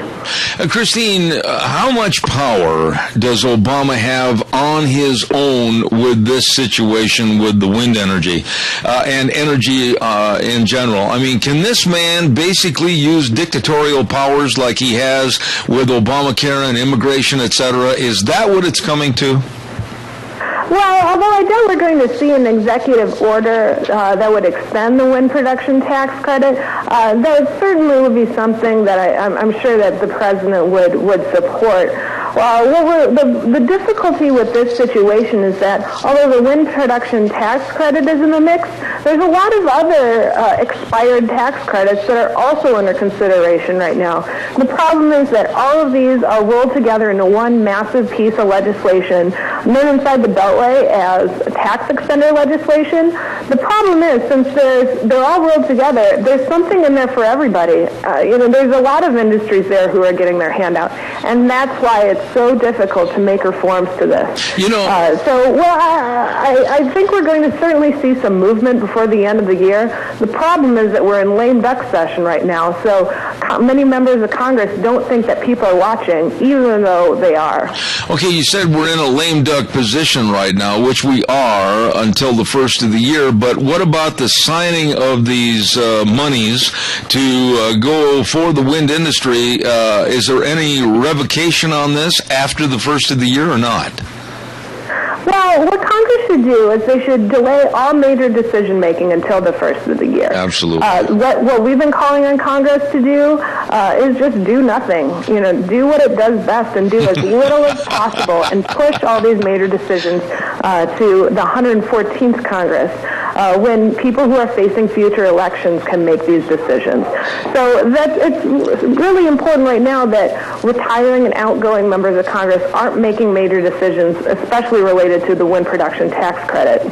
Let me ask you this, Christine. Your organization, I don't think we highlight enough what you do as far as Americans for Prosperity and how you serve Americans. Maybe we should take just a moment or two here and you can highlight a little bit about your organization and basically what you do.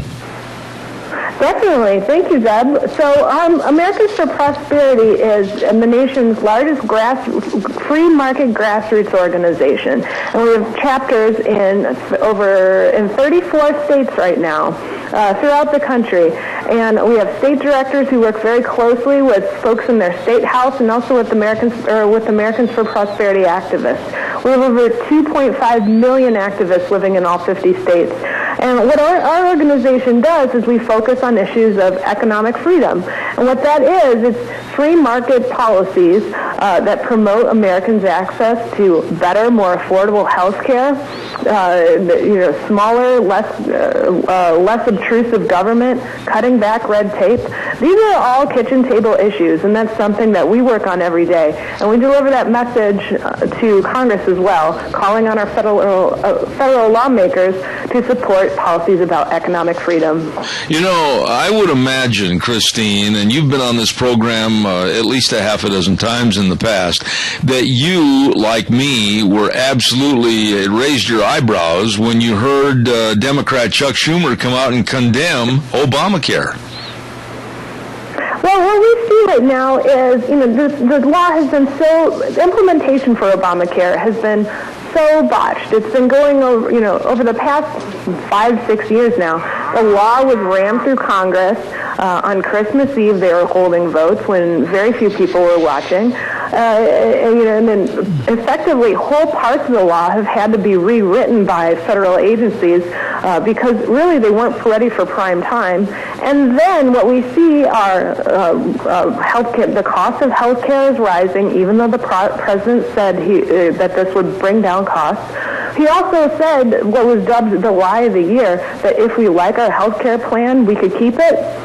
So we see a long string of broken promises, and it's no wonder that members of both political parties in Washington are starting to push back on it. And we saw that leading into the midterm elections. We saw a number of Senate Democrats who are in really tough races distance themselves from the president and try to distance themselves from their support of Obamacare. Absolutely. It's a really toxic issue for politicians right now, and that's because it's doing a lot of harm for Americans. Absolutely. We have a caller with a question. Go ahead with your question, please.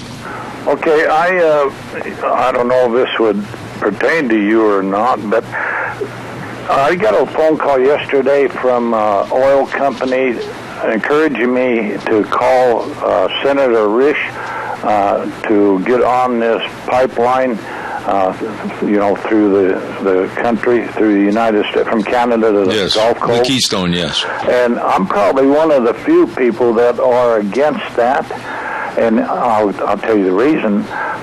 I don't understand why they can't build a refinery, which we need, a refinery where every little wind that comes along closes down the refineries, and then it gives them an excuse to raise the price of gas.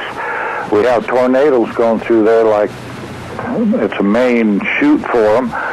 Why can't we build a refinery up by Canada and start refining the fuel that is up there, right there, and then send the gas out through the United States? Therefore, we wouldn't have to have worries about tornadoes and all these things. All right, that's a good question. And I think that we are on the wrong track. It's a good question, and I'll have Christine, if she has that in her list of expertise. Go ahead, Christine, if you would, please. Definitely. Well, I think with the Keystone XL pipeline and also, blocking permits for creating pipelines and also refineries, or like the caller says, really highlights how the Obama administration is blocking Americans' access to affordable and reliable energies right now. in this country we're blessed with, a lot of great resources, conventional sources of energy. But unfortunately, we see layers of red tape and other green energy mandates really get in the way of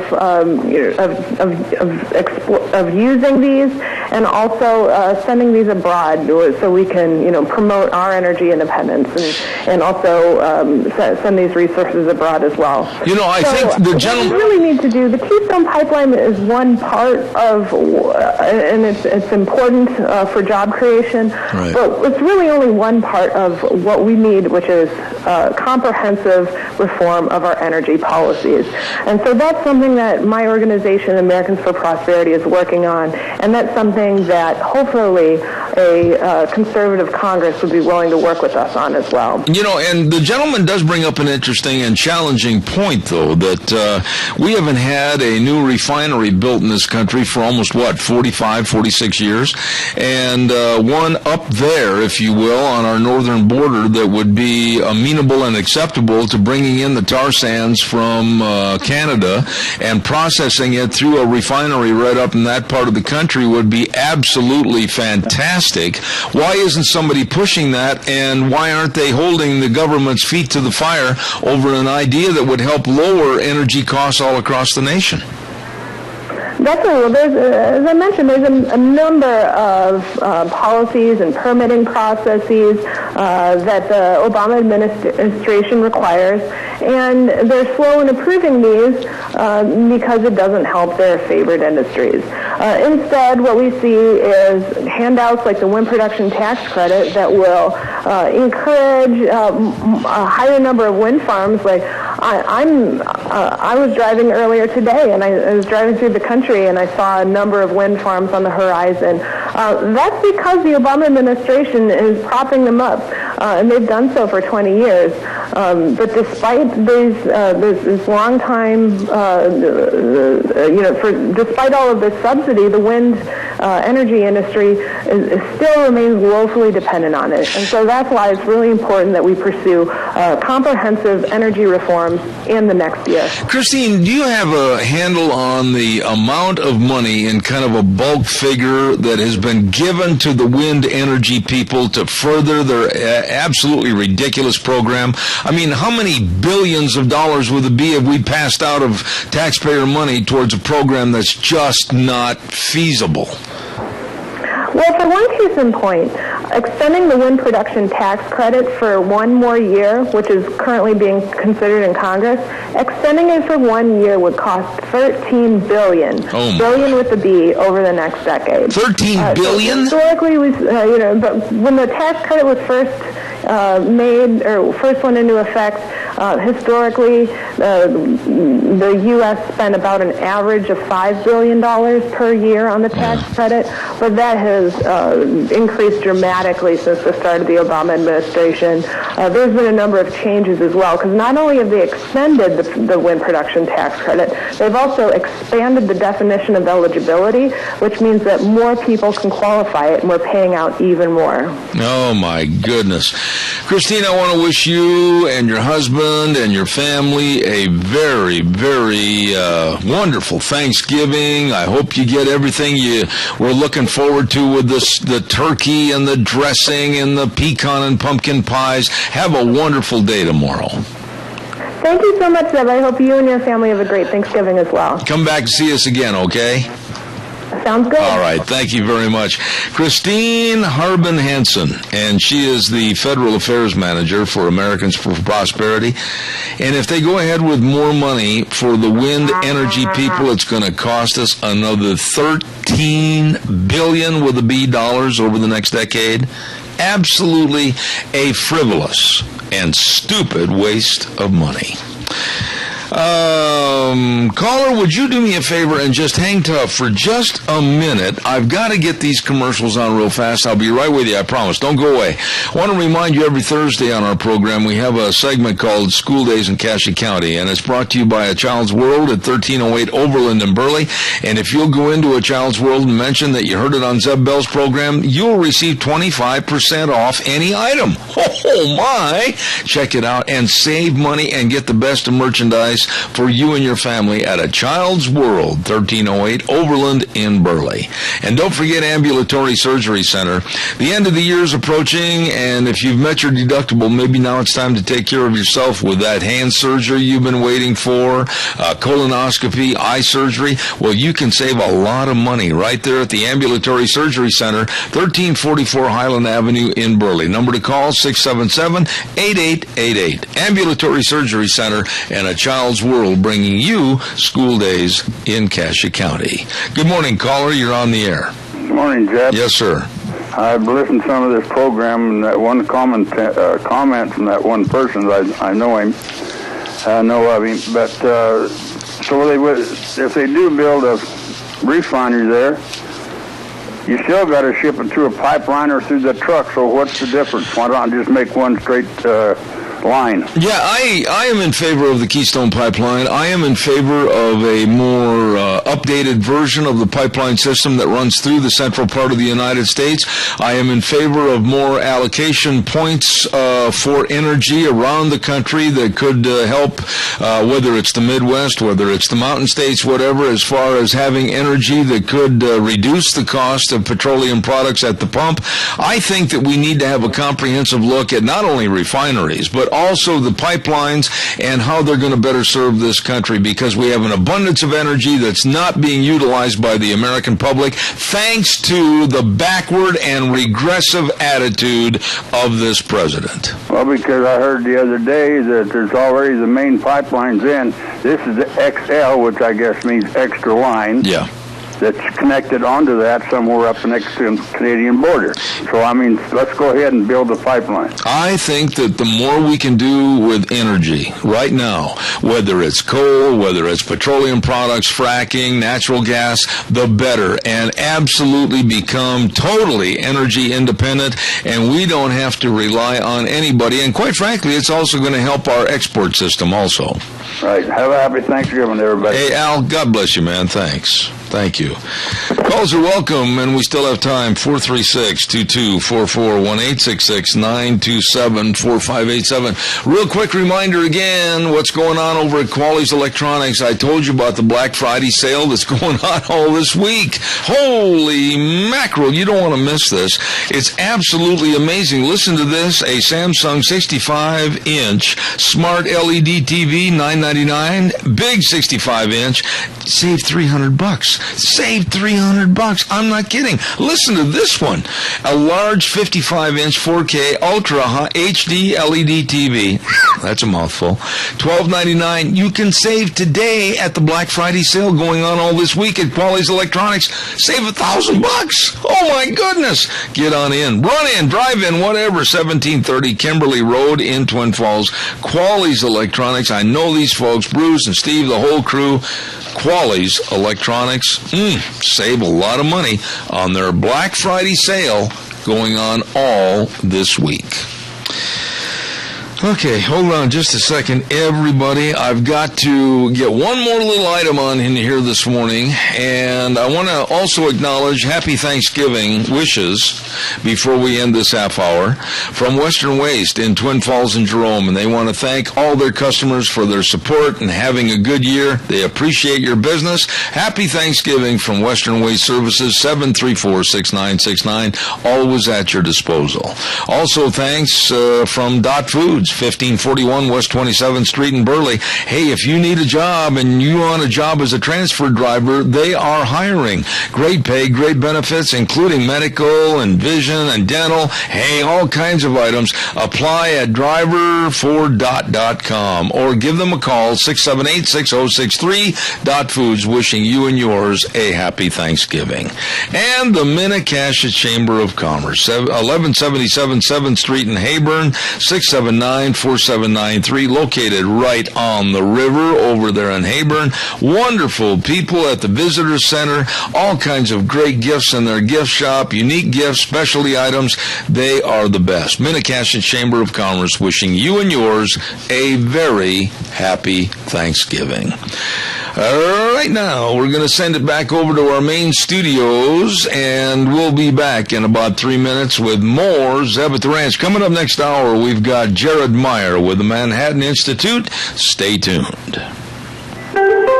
And now, back to Zeb at the Ranch on AM 1230 KBAR. To reach Zeb, call 436-2244 or toll free 1-866-927-4587. And now, here is Zeb Bell. I have a little complaint for Gina Jameson. Are you there by your microphone?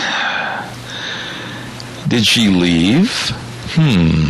Gina, are you there? She's probably making my call.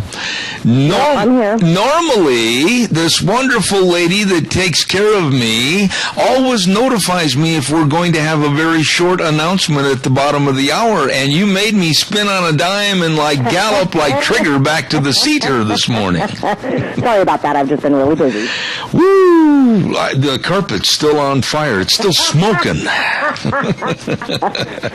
Well, you made it back. Old Scotty said, and that concludes, and you should have seen the about face. Yeah, I saw I'll the tell time. you. I'm like, I hope that doesn't go too far. Those Goodyear crutch tips were burning oil, I'm telling you, man. Not funny. Not funny.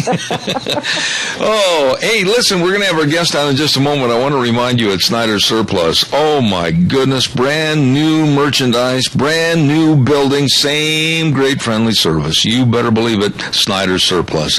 They've got all kinds of neat items over there. Wool socks for your feet, winter scarves, winter gloves, and they've got 3 semi-loads of furniture that have just come in with couches, recliners, bedroom sets. Oh my goodness, everything at Snyder's Surplus. And when I say everything, I'm not exaggerating. They've got it all for you. Snyder's Surplus, 112 South, 200 west of Rupert, and they want to wish you and yours a very happy Thanksgiving. Really nice people at Snyder's Surplus.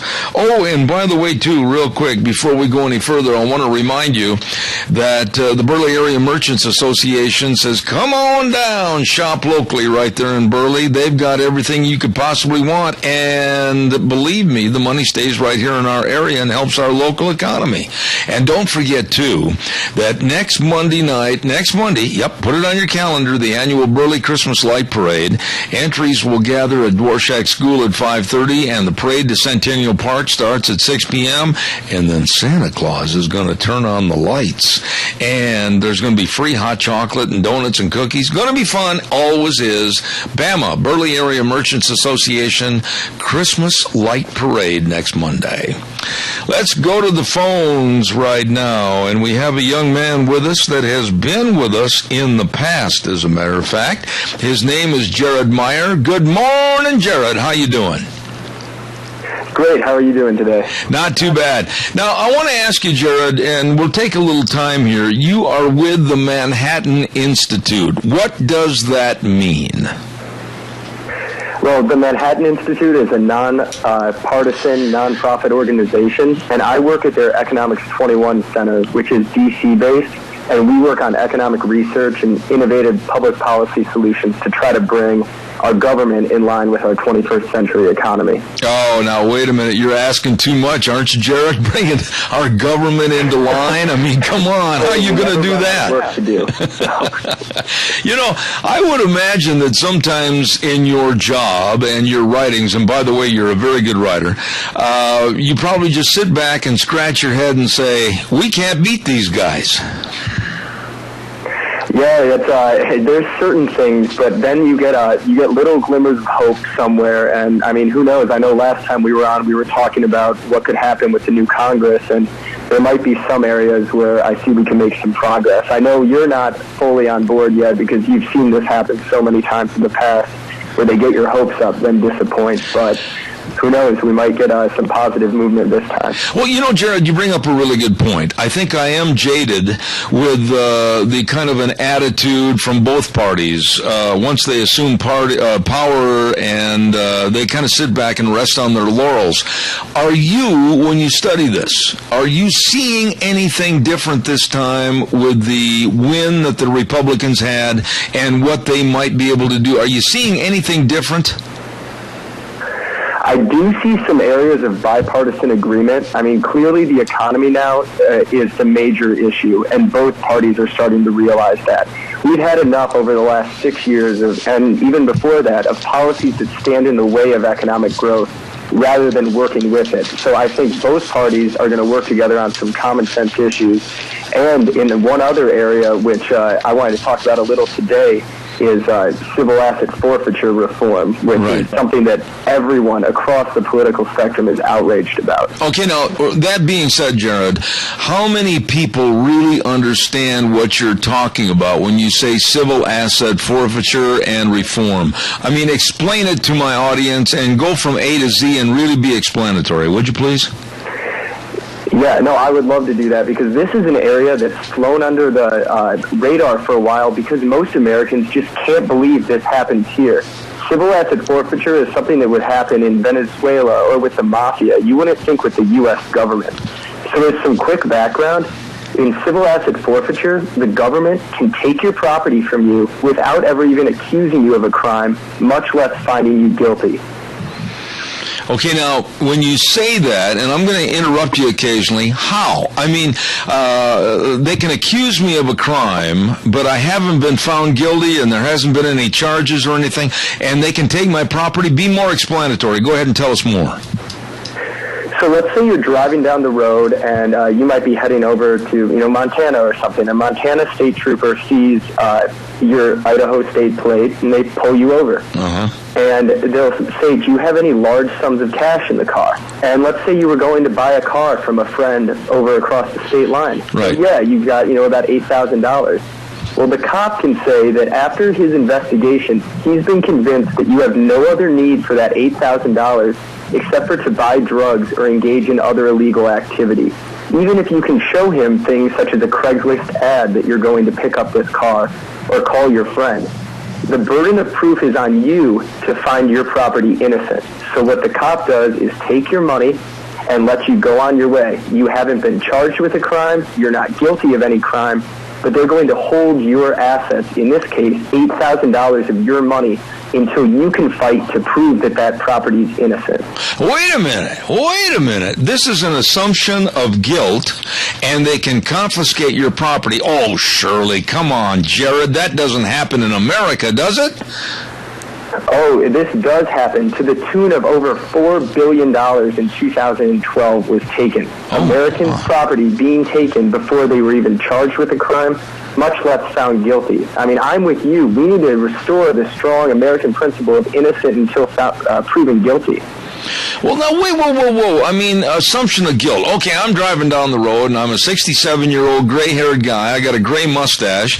How do they go about picking people or selecting people that they're going to basically give this harassment to and try to take their assets? Well, one thing is if you're driving a more expensive car, they might think that then you could have some money on you. It's really just random, but the way they look at this is local police departments use this as a funding mechanism, and herein lies the giant perverse incentive. The dollars that they take from you, whether it's in your property or in cash, the local police departments are allowed to keep to spend in ways that they want. There's really no limits on what they can spend this on. So it's a nice little budget booster that then they can get, the toys and goodies that they want for their department. I am totally taken aback, and I have absolutely never had any story like this on my program. You're telling me in the United States of America, I can be driving down the highway in near Albany, Georgia, which I've been there, and all of a sudden a police officer is going to say, look at this gray-haired gent. He's driving a Lexus. Let's pull him over and see how much money he's got. Is that kind of a scenario as to what could happen?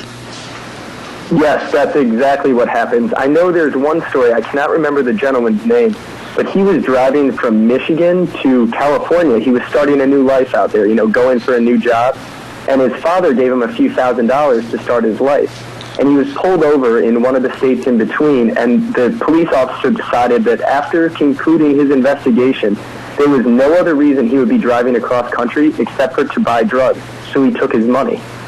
How often, and boy, I'm stumped on this one, I got to tell you, how often does this happen here in the United States?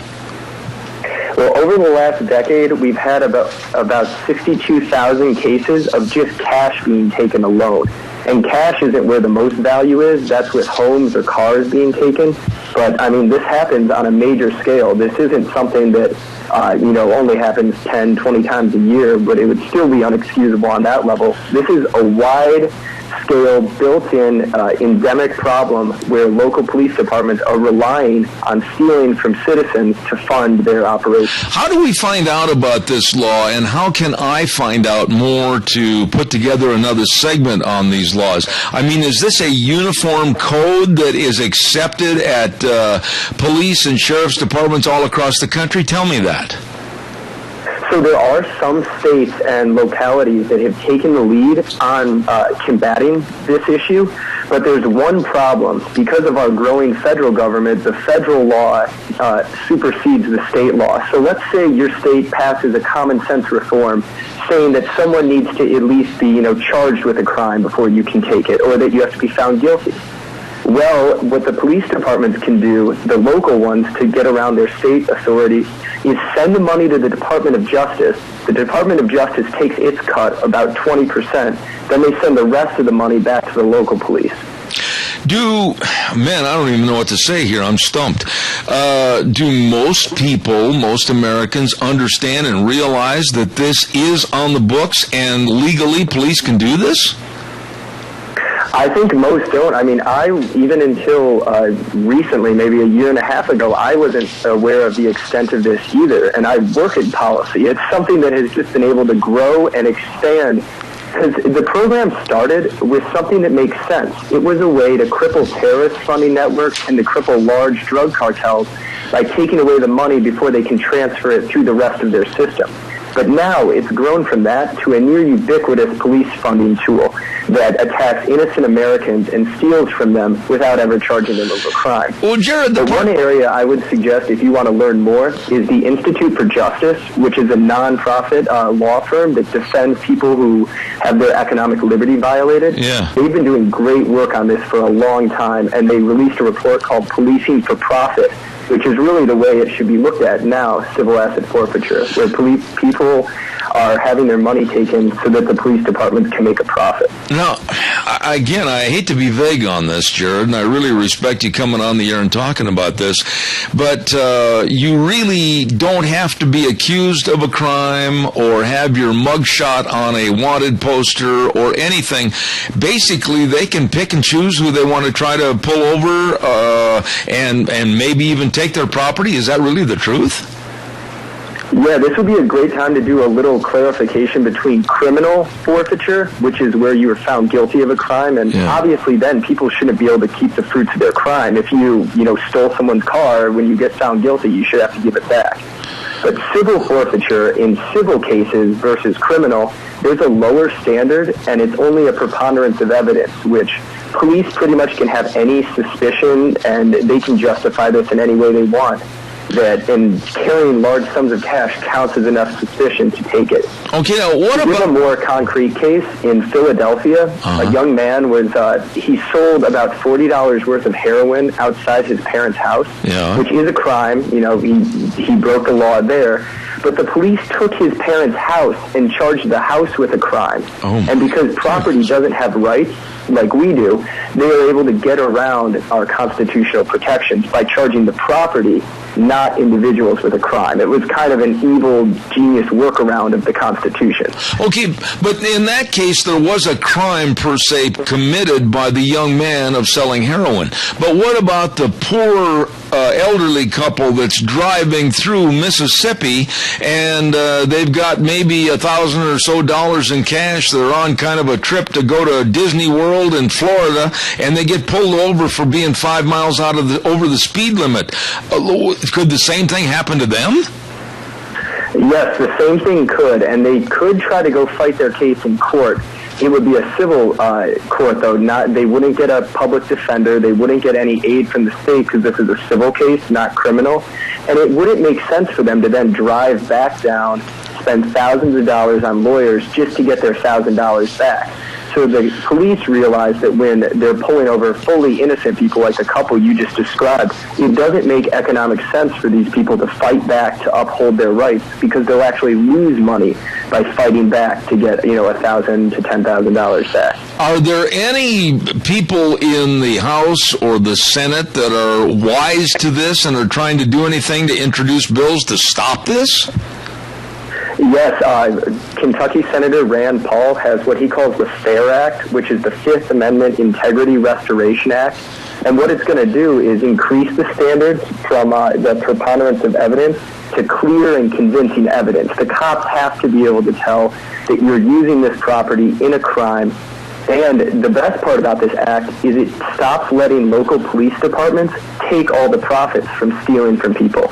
It's going to just put it in the general fund of the Treasury so that there's no perverse incentives of the more you steal, the more you get in your budget. And this has a bill in the House as well that's bipartisan with Representative Cardenas, who's a Democrat from California, and Representative Garrett, who's a Republican from New Jersey. Now, the way I'm understanding this, and again, I'm a little vague and naive on this, but the way I'm understanding this is that property that they have seized, basically they can split with the federal government, and then the locals can get a piece of the pie back, and it'd be pretty hard for the individual to try to sue to get his money and or vehicle back, right? You got it 100%. That's how it's grown to be so big now, because you realize that, if someone takes your house, maybe then it's worth you fighting in court to try to get that back. But if they just take, a few $1,000s from you, it doesn't make sense to hire an expensive lawyer. And in cases where, civil cases where your property is claimed to be committing a crime, the burden of proof is on you to prove your property innocent. Wow, I am absolutely astounded about this, and I was not aware of Rand Paul's bill nor Cardenas and Garrett teaming up on this, but you say it's more widespread than what I'm aware of, right? Yeah, but thankfully, this is something that takes time, because it was a recent, it was pretty recent, in 2001 is really when it started taking off. But it's grown exponentially since then, and they now have actually private companies who train police departments into the smartest ways to steal from citizens.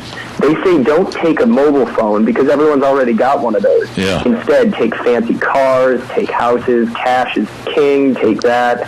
So they're training police departments on how to steal from their own citizens, the people they're supposed to protect. Well, what about the citizens? I mean, what about the citizens themselves? Going back again to an elderly couple going through, let's say, Mississippi, and all of a sudden the cops want to pull them over, and some police department with not very high ethical standards is going to say, boy, they're driving through in a Lexus, we can have a killing here. What about the people? They have no recourse, they have no way to get their transportation, they have no way to get their money back. What do? I mean, they're just left in Tupelo, Mississippi. You really are. You're left with very few options, and they're expensive, time-consuming options to try to fight back against the local police force when everything is stacked against you. You've got to prove that car innocent. I mean, and also, can we just talk about how ridiculous it is that to hold property guilty of a crime? I mean, how can property commit a crime? That doesn't make very much sense. Oh, my goodness. Well, I am certainly appreciative that you came on and discussed this morning, Jared. Is there anything else we, my public, and me need to know about this issue? I would say this is just it ties into the larger issue of when it comes to economics, our rights aren't being applied in the same way they are as what's seen as, personal liberty. We need to realize on a whole scale that our constitutional rights are a lot more than what's listed in just the Bill of Rights. We have the right to not have our property taken by the government. That's pretty clear. And we also have the right to, work for a living. This is a larger issue that ties into our economic liberty not being respected. And I hope to see in the coming years that we start to chip away at these barriers to owning our own property. What about, I got to ask you this scenario. What about a person, again, that all of a sudden says, wait a minute, I did nothing wrong. In this country, I'm innocent until proven guilty with a judge and jury of my peers. I'm going to fight you. I'm going to do everything I can. And they put up any kind of a physical retribution against these people for taking the keys to the car. What happens to these people? Could they be thrown in prison? Oh, if you're saying they tried to stand up for their property, and you can't take this from me and take it back, physically while that's happening? Yes. Yeah, you can't do that. You can't get in the way of law enforcement procedures, which are, somehow this is seen as a legitimate law enforcement procedure, so you have to go along with it. It would be similar to resisting arrest or assaulting a police officer if you did that. Oh, Jared Meyer with the Manhattan Institute for Policy Research. You've got to stay up on this and put it on your day planner to call me back and let me know how this is progressing. Very, very interesting, and thank you for being on the program this morning. No, thanks for having me as always. And pleasure. By the way, happy Thanksgiving to you. Same to you. All right, sir. Thank you very much. Holy cow. I didn't know that. I bet you a lot of you didn't know that. That all of a sudden, if there's somebody that's a little bit shady down in Tupelo, Mississippi, or Albany, Georgia, or someplace out in the Tules, like the Andy of Mayberry type thing, and they can basically make life heck for you and take and confiscate your goods, and you might never get them back. Wow.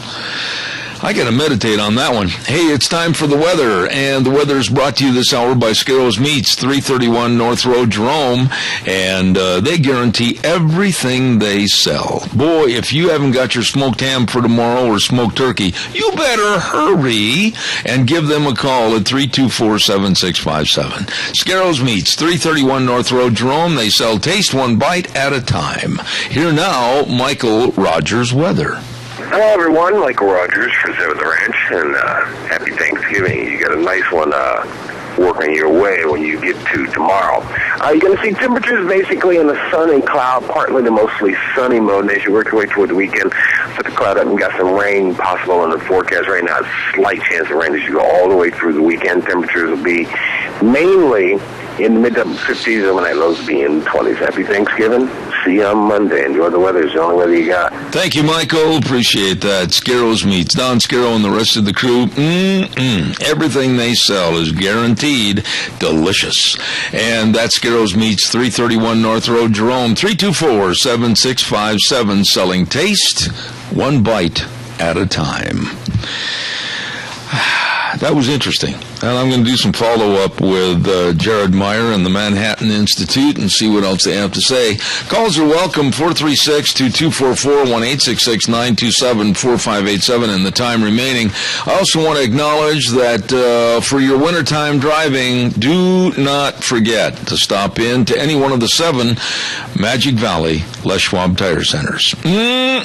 All your tires, all your traction tires, all your pin for stud tires, all your tire chains. They've got everything for safe winter driving. That's right. You stop in and talk to them today about also the batteries. Make sure that you've got a battery that's a good battery and is going to turn that car over, that pickup over, and get that engine going. They've got the best right there at your Magic Valley Les Schwab Tire Centers. Brake service extraordinaire. I mean, they are the best at brakes and shocks and struts, front end alignments. They take care of you and your safe driving for wintertime. With Lane and Rupert, Dave on Blue Lakes and Twin, Mike and Buell, Mike and Jerome, the Twist family and Paul, John on Poline in Twin Falls, and Randy on Overland and Burley, your Magic Valley Les Schwab Tire Centers. The best. We've got a couple of minutes here, and I just want to say how thankful, and underline those words, and I'm not trying to sound theatrical or anything else, how thankful I am of you. You have made this program so big and prosperous over the years, and we certainly appreciate it more than you'll ever know.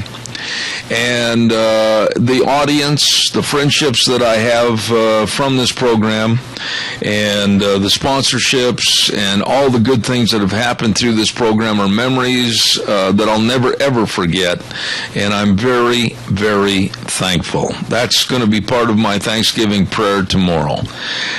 Very blessed to have a young lady working over at the studio that is absolutely the most conscientious employee anybody could ever have. She's done a yeoman's job for us and gone over and above to make sure that everything is done right, and that's Gina Jameson. And Gina, I want to say thank you to you publicly for everything you've done for this program. Oh, and thank you so much for letting me be a part of the program. I am totally honored to sit here with you 4 days a week.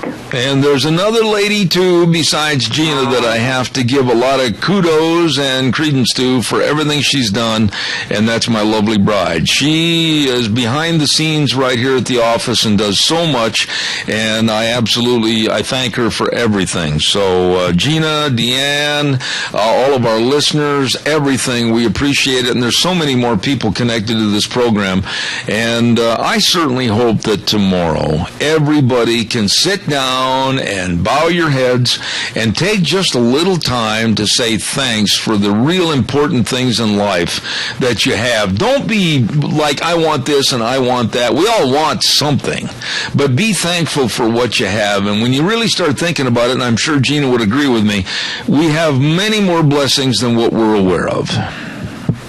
We do, too. All right. We have very many more blessings than what we're aware of, so be thankful for every moment that you have. Absolutely.